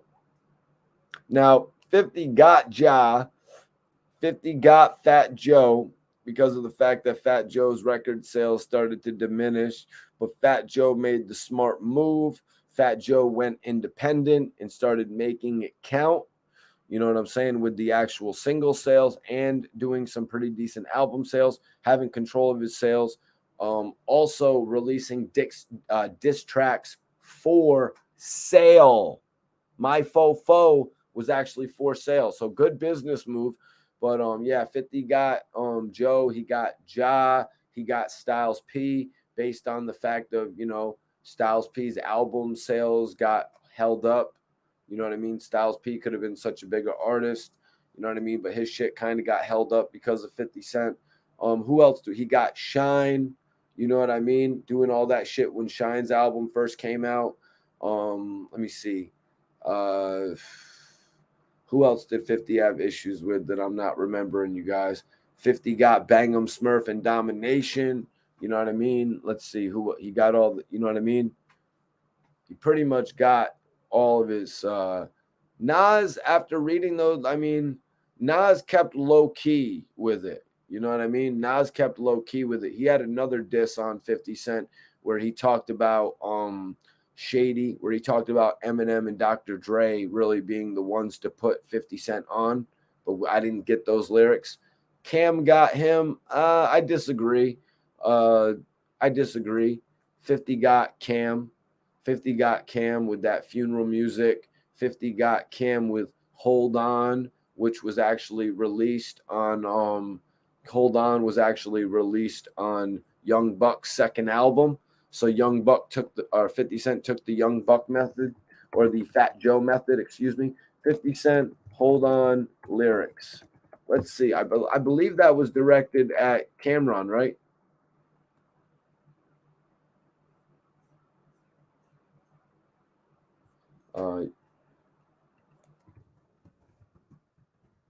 Am I tripping, you guys? Yeah, they were going crazy. Yeah. I hit your heart, you're dead. I squeeze till the semi run out. Who know me good in my hood? They call me a dumb out. I'm the dude in the hoopty with my hat down low. Can't tell that this hit until that Mac 10 blow. I got 32 shots. I ain't got to aim. I'll wave this bitch in your direction, main. Beam clips and grips. It's a sticky situation. Adrenaline rush. I squeeze my heart start pacing. Yeah. So same Glock, same block, same chain, same watch, same 6'4" drop. Don't blame me if your block get hot, because I'm just trying to make a living and stay up out of prison in a position of power, in a position where bitch ass cowards can't F with ours. and just do me. Who he say he's gonna sue me? I got bread. Huh? Where are the disses on this? I put the 50 ahead. Your white tee turned red. Now give me your bread. I'll fill your ass with lead. Yeah, it's kind of a diss. I really took it like a diss when he did this back in the day. They released the video. There was an intro to the video. There was an intro to the video.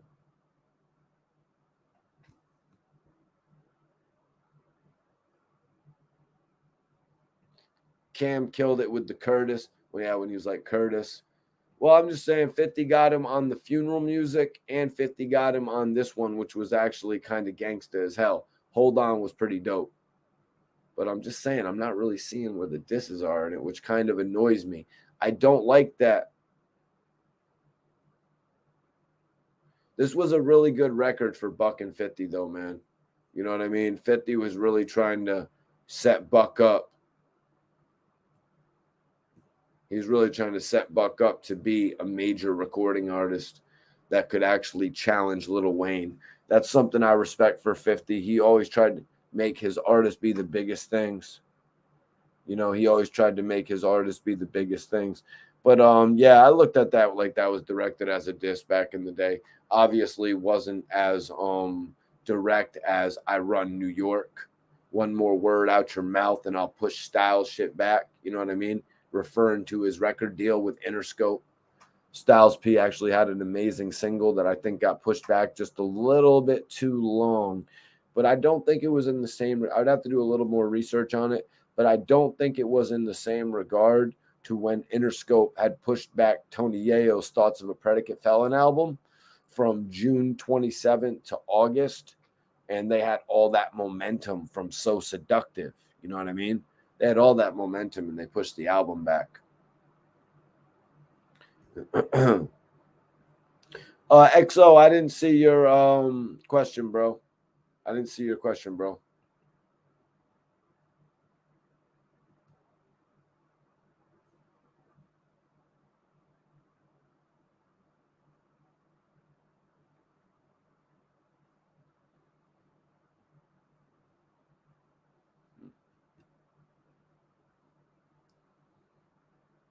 Don't blame me.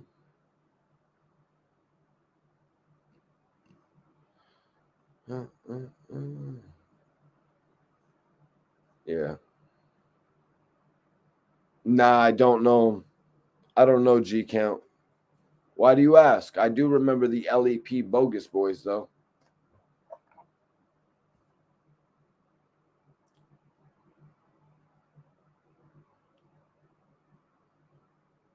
What's up, Nightman? What you saying?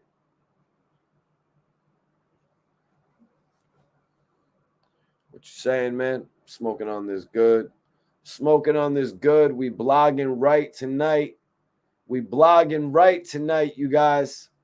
It's been a fun night live with y'all, man. I ain't gonna lie. It's been a fun night live blogging with y'all, talking about this throwback news. You know what I'm saying?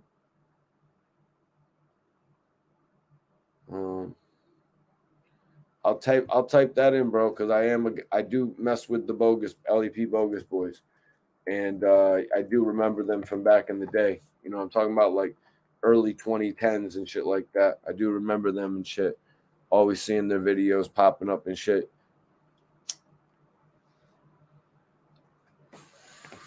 So good suggestion, my dude.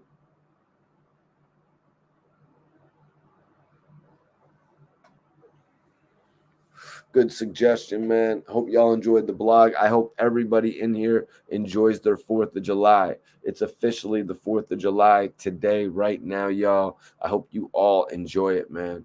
I really do. I hope everybody in here enjoys it. I really do. I hope everybody enjoys it.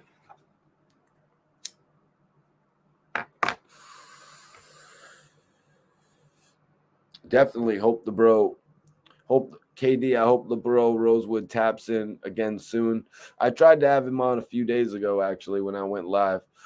You know, Rosewood is doing his thing with, you know, all of his podcasts, members only, all of his shows. He's really getting back to the grind now that he was on the show like grinding, and you know what I mean? Now he's actually doing his thing now that the pandemic has been lifted. They do a lot of shows and shit. What up, Eric? Appreciate you, G's. Appreciate you guys.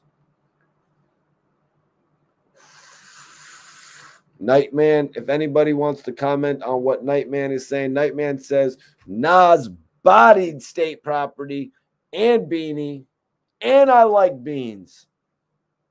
What up, Trey Platinum? What up, Trey? What up, Trey P? What's popping, man? Appreciate everybody tapping in on this live tonight. Y'all need to let me know what city and state you're tapping in from, though. Hit that like button. Let me know what city and what you're smoking on, man. Put it in the chat what you're smoking on. We ain't playing. We ain't playing, man. We get money on this side, man. We getting money on this side. We smoking good.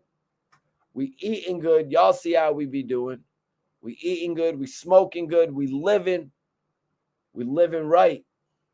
Let me check out this poll right now. Looking like Back Down is the best. Looking like Back Down is the best 50 Cent diss track. Nightman says he's smoking on Northern Lights like my bro Iceberg a few days ago. Like my bro Iceberg a few days ago. Let's see what's going on, actually.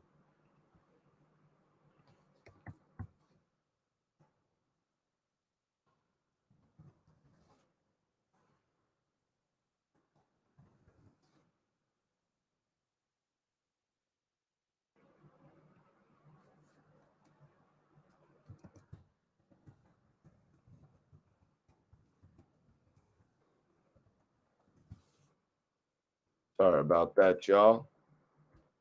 Nas bodies everybody. Yo, these Nas lyrics going at 50 Cent were like the hardest shit ever, yo.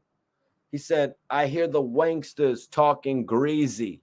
Whether broke or rich, my friend, Nazir bring the career to an end. And I'm bored with you MCs, B. Y'all beneath me. And my raps bring horrors like a board of a Ouija. They say Jada defeated him. Joe's too street for him. What's next? I guess it's for Nas to ether him. Y'all waiting an MC Burial. So you a sucker for death if I'm a sucker for love. Direct response to Piggy Bank. Direct response to Piggy Bank right there. Capital, what up? What up? See? What's popping with your G's? Busta versus Nas. That's actually a very good one, Nightman. I like that. I like that shit. Finally, someone comes up with a good battle for Busta Rhymes. You know, a lot of people say, yo, no, nah. To take one of the Rock's catchphrases. Nah, nah. To take one of the Rock's little slangs. A lot of people say, yo, I don't want it with Busta. I do not want it with Busta. Are you kidding me? Give me something I can work with here. Busta Rhymes is the originator. What up, Nut? What's popping with your G's? Major salute to Kid as well. Major salute to Kid on his new deal, on his new project he's working on. Damn. Need some water.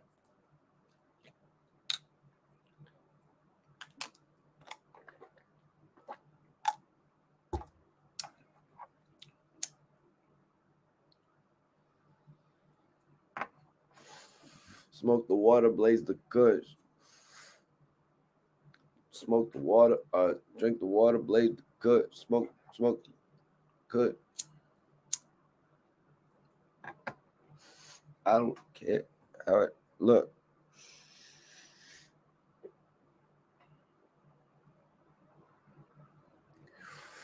Yes. Y'all know what it is. Y'all know who it is. Mikey T, the movie star.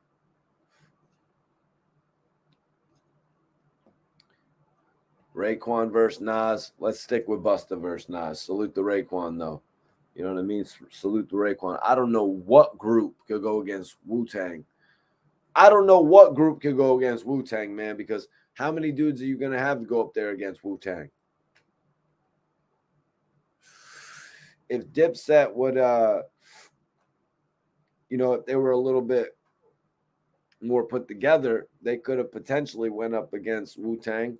But we saw what happened with the likes of we saw what happened with Freaky Zeke's album. We saw what happened with Hellrail's album and J.R. Ryder's album. We saw what happened with the guys like 40 Cal and Shice Bubs. You know what I mean? They really didn't get the platform that the others got. So it really wouldn't have made sense because all the dudes on Wu-Tang, there's pretty much, you got like 5 guys at the very least that are all main names. I mean, you got Method Man, you got Old Dirty Bastard, you've got Ghostface Killer. You know what I'm saying? Locks versus the Wu. Dungeon Family, that's a good thought. See?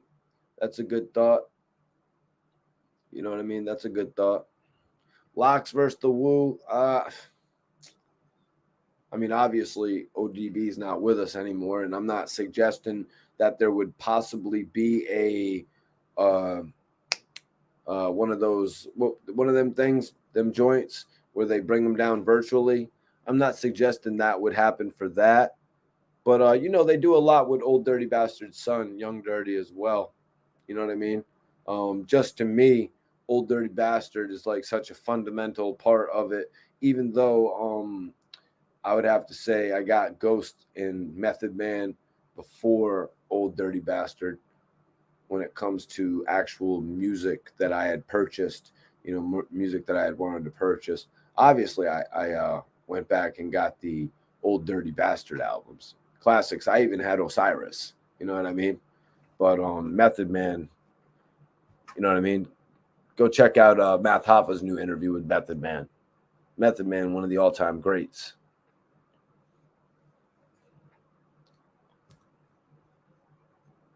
I was a big Method Man guy.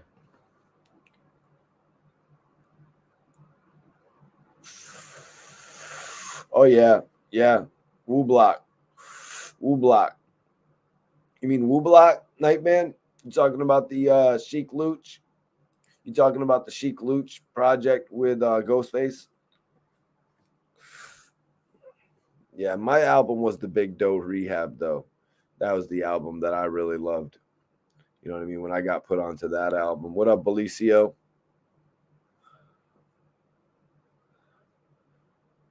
What up, Belicio? Appreciate you for tapping in tonight. Meth Songs got me mad Southside chicks.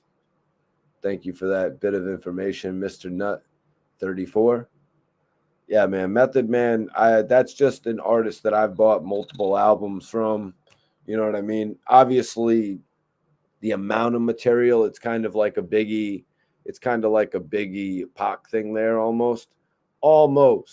Just because Method Man has been able to give us so much material. I mean, shit. Method Man even gave us an album called 421.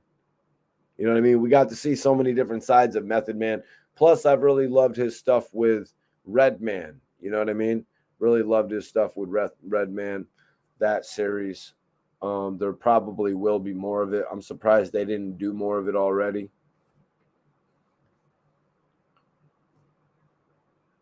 Yeah, Woo. I really want to check out their show. I don't have Hulu though. I got rid of Hulu right when the show had started, like a dumbass. But really, that doesn't matter because you can just look up the shows and shit like that. So I'm really just late. But you guys probably know what that is. You guys. I'm not the biggest show guy. I'm not a show bull. You know what I mean?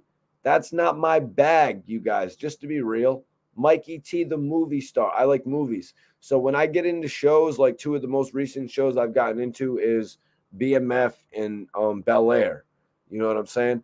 Other than that, I mean, what I really got into was Bates Motel, Criminal Minds. I'm trying to think of some of the more recent ones because there's got to be some stuff that I think I binge watched. The Sopranos. You know what I'm saying? Some of this stuff catches my attention. You know what I mean? But I was really never a show guy. I want to watch the Wu-Tang show, though, man. I want to watch that. Yeah, I really want to watch it, man. Hell yeah. Smurf is a good dude. Hopefully one day Smurf will hit me up and we can work shit out. Meth Bring the Pain was my joint. 34s. 34, that's a park in Shadyville. Okay, all right, that's what's up, Nut. I really appreciate you for tapping in, bro. Godfather of Harlem. Yup. You see, if I was really all up on the shows, I would be watching something like that as well. You know what I mean? Who was in that, man? Who played the Godfather of Harlem? I just don't want to go out there and say it was Forrest Whitaker, man, because if it was Forrest Whitaker, I would feel like an idiot for not watching that, because I love Forrest Whitaker movies, man, even going back to Phone Booth. You know what I'm saying? Like that guy is just so like he's so what not I don't want to say consistent. He's consistent with making movies. Oh, that's what it is. He's so convincing. He's so convincing. Forrest Whitaker. Yeah, it is. It is Forrest Whitaker. Man, now it's like I got to go check out the show, because it's like, man, the Godfather of Harlem. Like, you know what I'm saying? Like, I'm already invested in that from watching American Gangster, the film. And that's what I really like. That's what I really like. What up, Ric Flair? What's popping? That's what I really like, when you have a movie that has a show that takes you into what the movie was all about.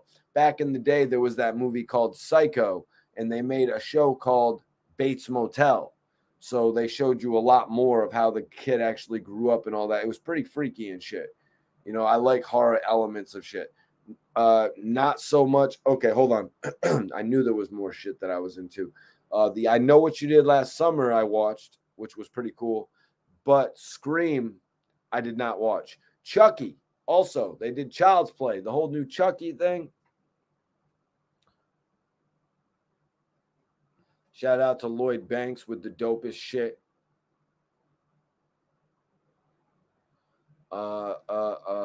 Yes, Street. I was thrown off, Nightman, when you said Street Kind, but it's, yeah, Street Kings with Keanu Reeves and Game. And yeah, that was actually a little topic we didn't get to the other night, when it was spoke about Game actually playing a villain in Big Meat as Big Meat. Big Meat, the villain.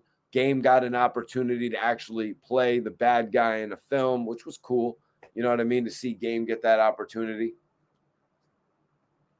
C, capital third letter C, says Forrest Whitaker dominates every character that he plays.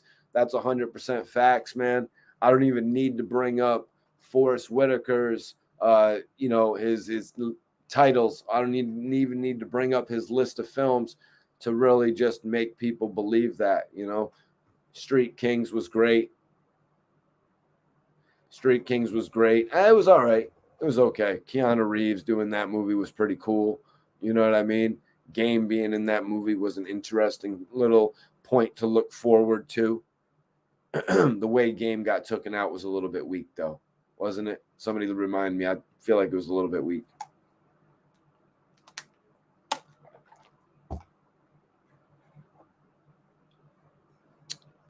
Almost time to pop this Bel Air Blue.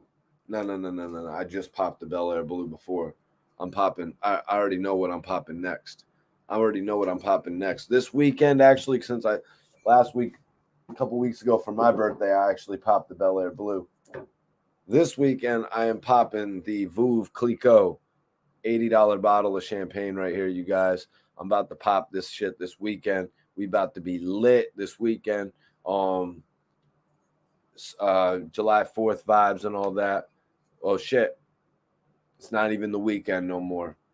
We had a lit weekend. Now we're going to start the week off lit. The weekend's over, baby. But you know what? It's the continuation. It's the continuation of the weekend, actually, because we about to be lit. I don't think I'm podcasting tomorrow on July 4th, you guys. It's July 4th. You know what I mean? I'm going to let y'all live. I'm going to let y'all live, man. I'm going to let y'all live on July 4th. Actually, who knows? We might be on here. Let me know. Put them thumbs up in the chat if you want me to podcast tomorrow. Let me know. We're going to be lit for the whole week, though. We're going to be lit. We're going to be lit for the whole week, though, baby. We're about to have a lit week. What's good? What y'all want me to talk about? I see a lot more people logging into the chat. What do you guys want me to talk about from the topics that you might have missed if you're just tuning in? You got to put it in the chat and let me know, because we're 2.5 hours in on the live podcast. Hell, we're 3 hours in on the live podcast right now. I do it a little bit different. You know what I'm saying? But the way I do it is consistent. Nightman says, hell yeah, tomorrow, cuz. Yeah, we might have to be getting lit tomorrow on the podcast. I might have to be popping one of these bottles of champagne tomorrow. Hold on 1 second. Maybe it should be the rose. Moet rose, the purple. That purple. You know what I'm saying? Maybe it should be that. They're both rose. But we got the blue that we could possibly do. But you know the Dom P, it's gonna stay in the cut. Dom P stays into the cut until we hit 100,000 subs. When we hit 100,000 subs, then I'm popping the Dom P. You heard what I'm saying? So that we might even have to get 2 bottles of Dom P when I get 100,000 subs. You heard? And then you're gonna see Mikey T on here popping that Dom P, $300 champagne. 300, right? 300, right? Yeah, no, it's like 2 and change. Do it now. Yeah, that's what I was saying. I was saying it for the weekend, but I totally forgot. We had to actually enjoy this weekend before we got to the 4th of July. You know what I'm saying? So the 4th of July wasn't actually on the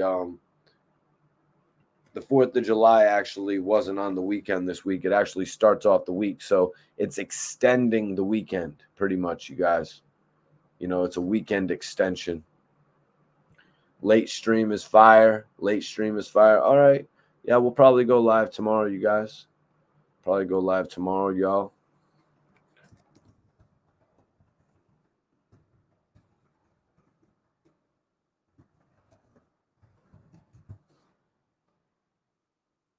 Yeah, it's an open topic right now. Ask whatever.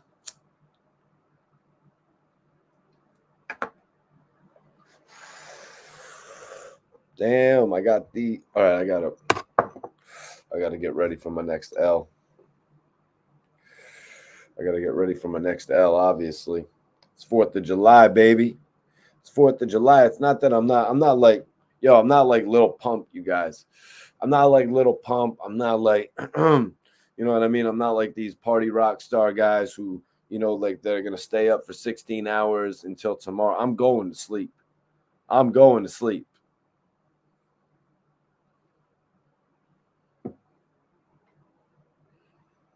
I'm going to sleep tonight, you guys. You probably know that with the way that I'm smoking good ass weed. You know what I'm saying? I ain't like these dudes that are staying up for 16 days. I'll be up tomorrow getting the stories ready of what I want to, you know, react to tomorrow.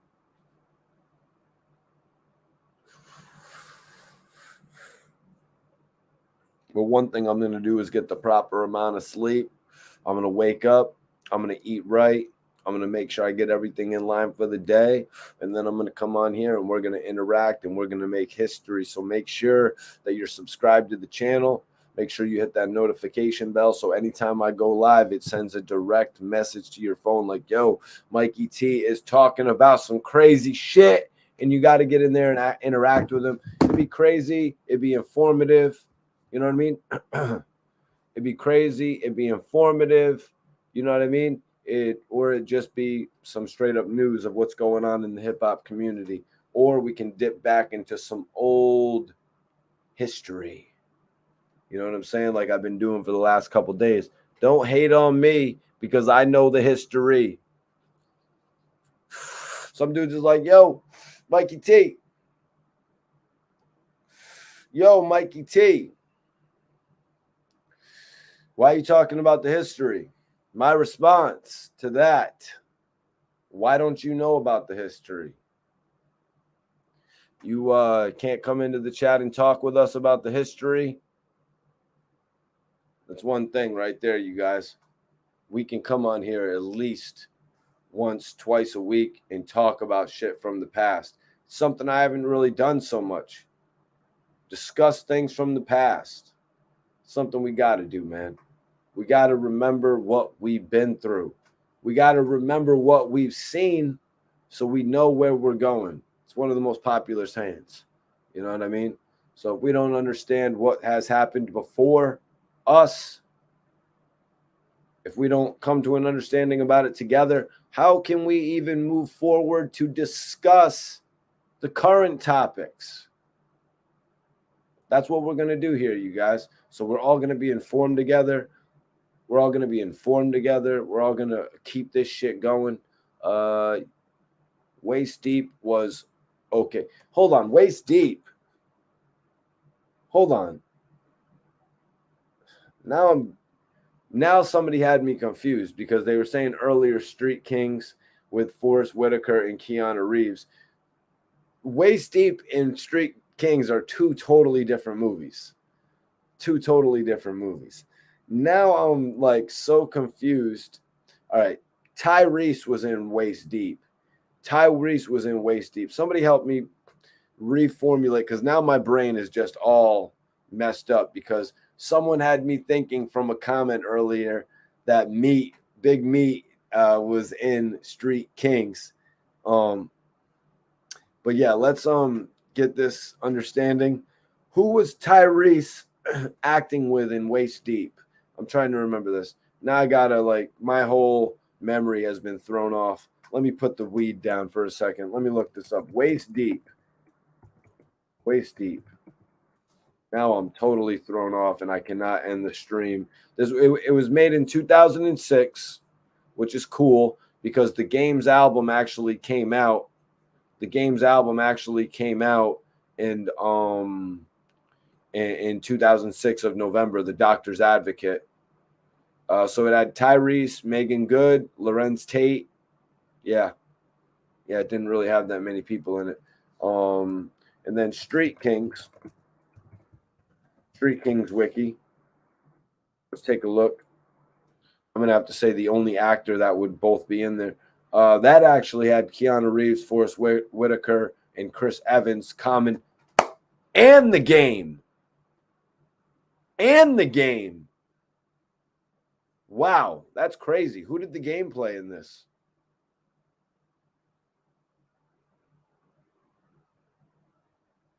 That's pretty cool. The Game as Grill. Let me try to do a little Google search of that so I could see what Grill looked like. So I could jog my memory there, you guys. The Game as Grill in Street Kings. It's pretty cool that The Game actually had another role like that. That probably wasn't the same exact role. Oh, yeah, there he is. He was actually locked up. Looks like he was actually locked up in a scene. Game is actually wearing he has a head tattoo in this movie as well. That's wow. He has a crazy head tattoo. He's with Keanu Reeves in the movie, which is pretty sweet, and Chris Evans, who would go on to be Captain America.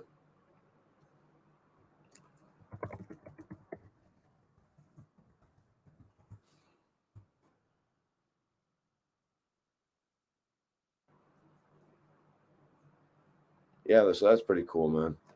Yeah, Lorenz Tate is awesome. I really like Lorenz Tate in Man Apart with Vin Diesel. I liked his role in that as well. I think that was like Vin Diesel's best movie, to be honest with you guys. A Man Apart. If anybody in the chat thinks I'm bugging,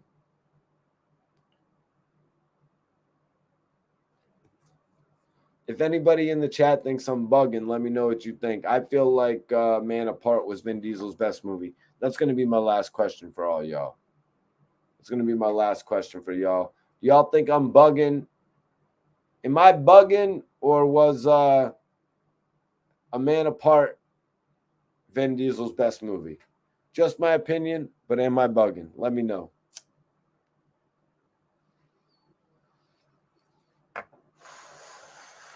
It was. A Man Apart was fire. Agreed. Charlie Hustle's vision. Appreciate you, bro. Definitely appreciate that. Let me know what y'all think. A Man Apart, Vin Diesel's best movie. I mean, other good ones, obviously, you had him in Boiler Room with Ben Affleck, with Giovanni Ribisi, with a number of other people. Vin Diesel kind of played like the third main character in that. Some people would just say Triple X is his best movie. Some people would probably say one of the newer Fast and the Furious. Yep, Belicio said Pitch Black. Pitch Black, also another very good movie. You might be right about that, Belicio. You might have me on that. The first Pitch Black. Chronicles of Riddick, really big budget on Chronicles of Riddick. Like, I'm talking $130 million budget. And the Pitch Black movie had a $50 million budget, you guys. They literally went up 50 million plus. They went up $75 million on the budget. They went up $75 million on the budget, you guys. And they got not the best results on the Chronicles of Riddick. Then they took it back. They named the third one Riddick. And they made it more simple, like Pitch Black. Exo Bag said The Pacifier was actually cool too. The family movie. Yeah, the movie where what does Vin Diesel get? Like a special job assignment from, like, he's like a Navy SEAL or something like that. He's like a federal agent or something like that. And he gets a special assignment to go and watch this family or something. Or am I totally mistaken, Exo?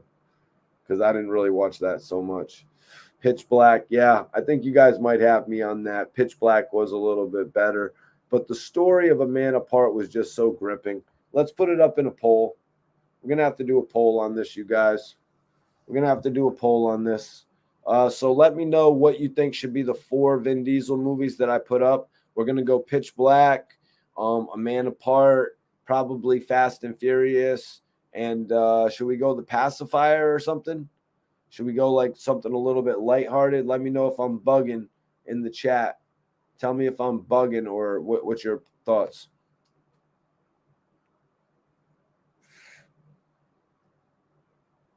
Okay, I'm going to put up.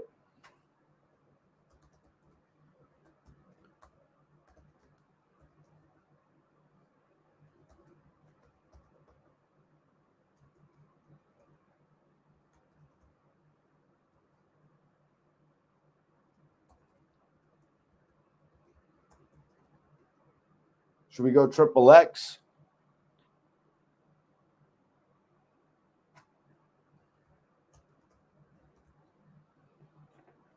All right, I'm asking the community right now. Favorite Vin Diesel movie? Come on, bro. Bloodshot was ass. Bloodshot was ass, bro. Come on. It was actually like a superhero movie, right? Put on by one of the lesser known superhero companies. Yeah, it was about Vin Diesel. They bring him back and they're like, oh no, they keep on bringing him back. They keep on bringing Vin Diesel back in Bloodshot to do missions for them that are really things that are really like stuff that he shouldn't be doing. They keep on tricking him. They're like, Vin, these people wronged you. You have to avenge this situation, Vin. And he's like, you're right. He's like, I got to go handle this. And then he sort of started realizing as the movie went along, like, oh, shit, these guys are actually evil. I've got something that I really need to be doing right now. Let's see. Did I write Triple X wrong? Oh, you never seen Triple X? I mean, Pitch Black? Come on, bro. You got 3 movies to catch up on then, man. You got Pitch Black. You've got The Chronicles of Riddick. And then you've got Riddick. You've got 3 movies to catch up on, man. And let me tell you, it's all about Vin Diesel getting chased around on another planet, other planets by all these different type of monsters. It's crazy. He has this crazy vision because of his eyes. He has to wear some special goggles, which is very interesting. It's really cool stuff, man. Belicio. What are you talking about, Belicio? What movie, bro? It's a cool one. You just fall into it. Pitch Black? Let me check out the poll. Vote in the poll right now, you guys. I know this is a different poll, but we started talking Vin Diesel, and I got to know now, what movie did y'all like better, Pitch Black or A Man Apart? Plus, I threw in a couple other options that are obviously Vin Diesel's bigger movies, Fast and the Furious and Triple X. That's another story, how he walked away from both of those franchises. If anybody wants me to elaborate on Vin Diesel walking away from both of those franchises, let me know in the chat.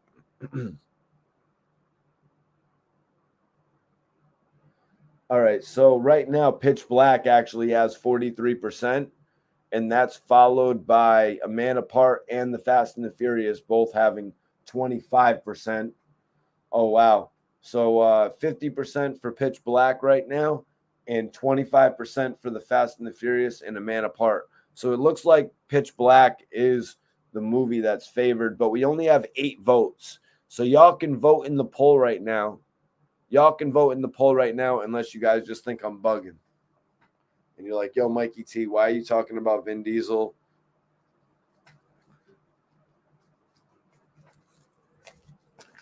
I just wanted to get this answer real quick.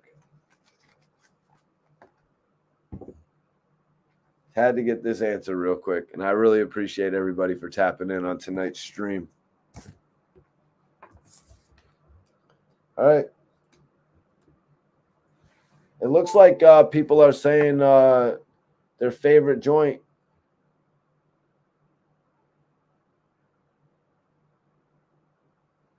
It looks like people are saying that the favorite movie that they have is Pitch Black, followed by The Fast and the Furious. So maybe I was tripping a little bit on A Man Apart.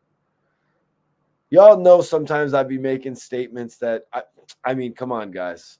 I was the dude that voted for Dipset in the Locks battle, in the Locks versus.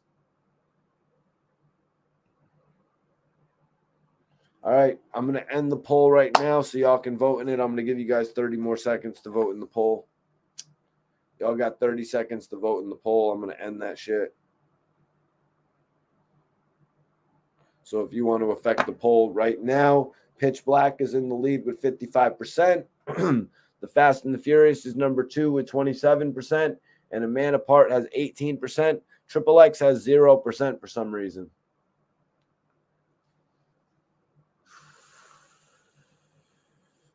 Triple X has 0% for some reason, you guys. I'm going to give you all about 10 more seconds to vote in the poll. I want everybody to hit that link I've got pinned and check out Bella K's Right For You video.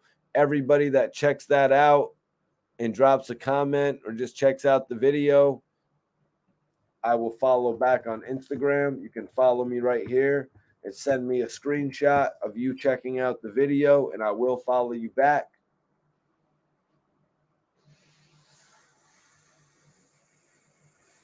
Okay, it looks like The Fast and the Furious is gaining. Looks like The Fast and the Furious is gaining here.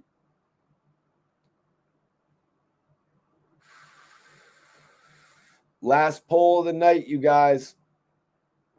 What is the best Vin Diesel movie?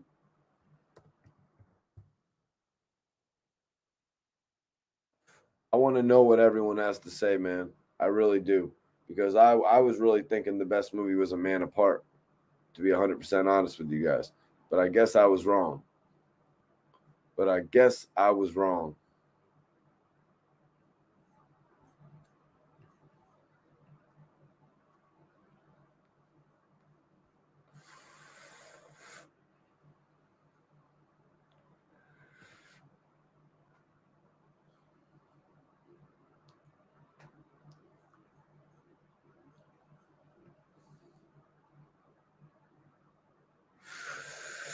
Charlie, Fast and the Furious 1 was the best one. It was the best one out of them all, in your opinion? Everybody shoot me a follow on Instagram. If you want me to follow you back, check out the video that I've got pinned of Bella K, her new video for Right For You. Take a screenshot of you watching the video on your whatever TV. Take a screenshot of you watching the video on YouTube. Tag me on that shit. Hell, tag Bella K. Tag Bella K, and she'll probably repost it on Instagram. But what I am going to do for everybody out there that checks the video out, screenshots it, tags me in the story, I'm going to follow you guys back as well. So tag Bella. She might repost it. She has 11,000 followers. Tag me. I'm definitely going to repost it. And I'm going to follow you on Instagram. You heard? So that's what I'll do for y'all. Everybody out there who wants to follow back, It's as simple as that. To get the follow back from Mikey T, all you got to do is take a screenshot of you watching Bella K's Right For You video, and I've got that pinned up right now.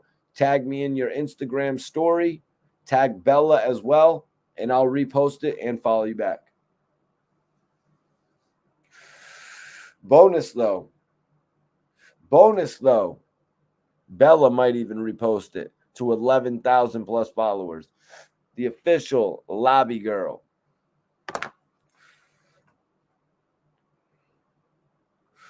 Nelly Nell. What up, Nelly Nell? Pitch Black was the best movie. Hell yeah. Mikey, you seen Rambo Last Blood? It's a classic. A lot of classic. Gotta see. Salute Stallone. Long time coming. Facts. Which one was Last Blood? Was that one of the older ones or the most recent last one? Nah, I think A Man Apart was the best. I'm gonna watch. Next time you see me going live, come tap back in and we'll have a little you can tell me, unless you want to follow me on the gram and let me know what you thought about it. Yep, Belicio. Pitch Black is amazing. They hypnotize you with a storyline. Belicio, you're sounding like you voted for the Fast and the Furious or something in the poll, bro. Did you not vote for Pitch Black? Whoa! The Fast and the Furious has taken the lead. The Fast and the Furious has taken the lead right now, you guys. 41%. That's bugged out, you guys. That is bugged out, man. Y'all are the best audience. Make sure you subscribe to the channel. Hit the notification bell. Hit that notification bell. Felicio, you went. You went Fast and the Furious, didn't you, bro? You went Fast and the Furious, didn't you, bro? The first one was definitely the best one. It was annoying how Vin Diesel left the series. It wasn't only Vin Diesel, though. It was Vin Diesel and the director. They both left after the first one. Hey, but guys, remember,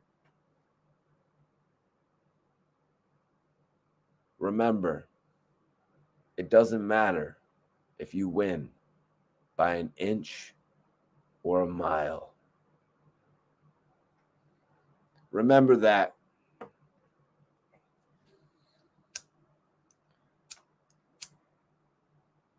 Oh, you didn't go Fast and the Furious. You kept it real with Pitch Black. It's kind of crazy how probably because more people have actually seen the Fast and the Whoa! It's 39%. Pitch Black, 39%. The Fast and the Furious, and A Man Apart is at 17%. Nobody's messing with me on that shit. Everybody's like, Mikey T, you are bugged out. First of all, they pushed that movie back. That movie got pushed back and released after Vin Diesel got famous. That movie was made around the same time as Knock Around, guys. Mikey T, you're bugged out.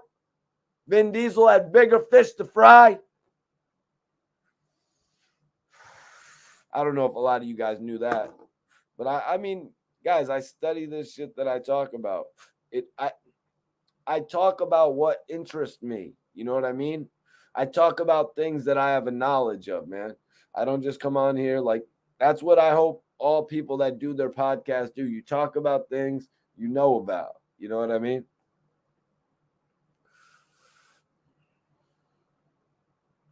Yep. Last Blood, final chapter, 2019. I definitely saw that, bro.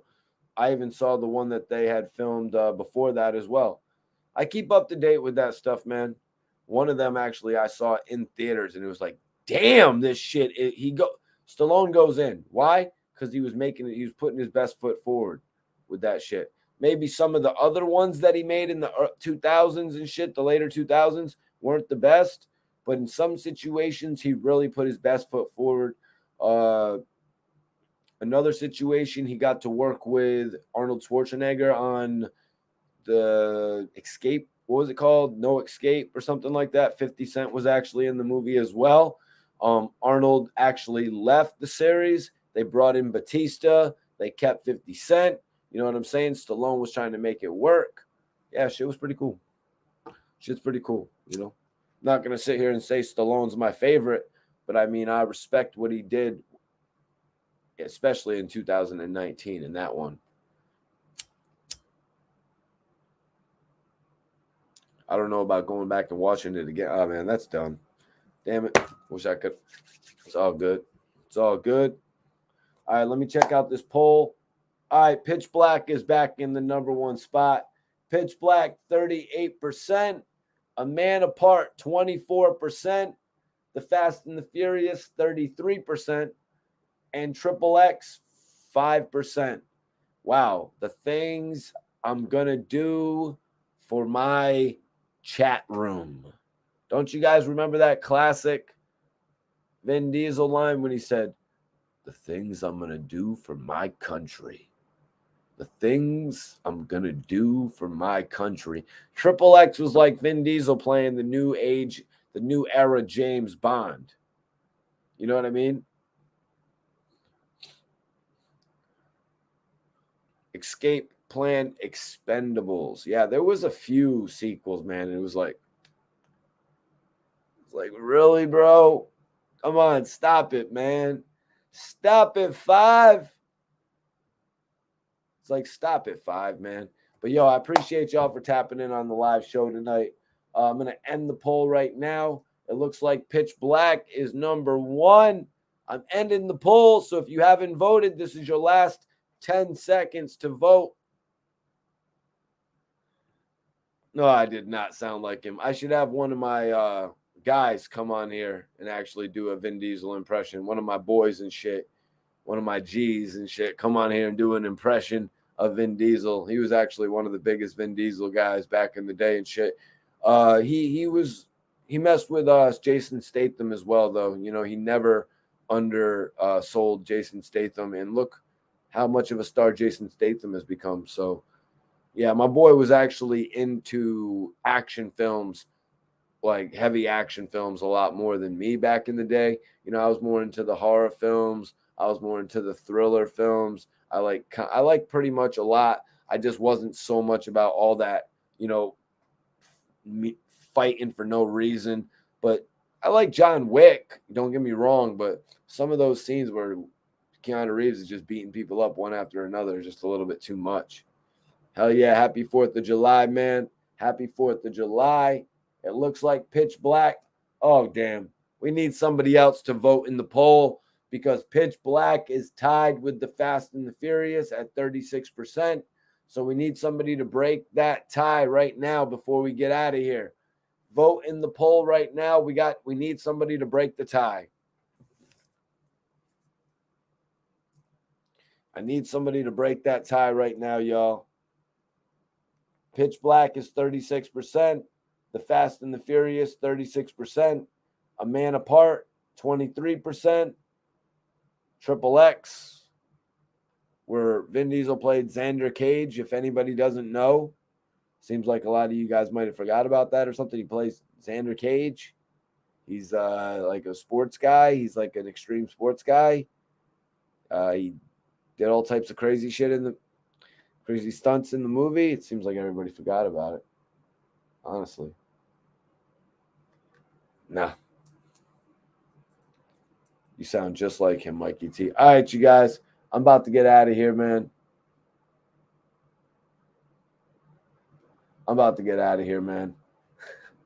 Really appreciate everybody for tapping in, man. And I will see y'all on the next episode, y'all. Make sure you subscribe if you're not so you don't miss me the next time that I'm live. Peace. I'm out.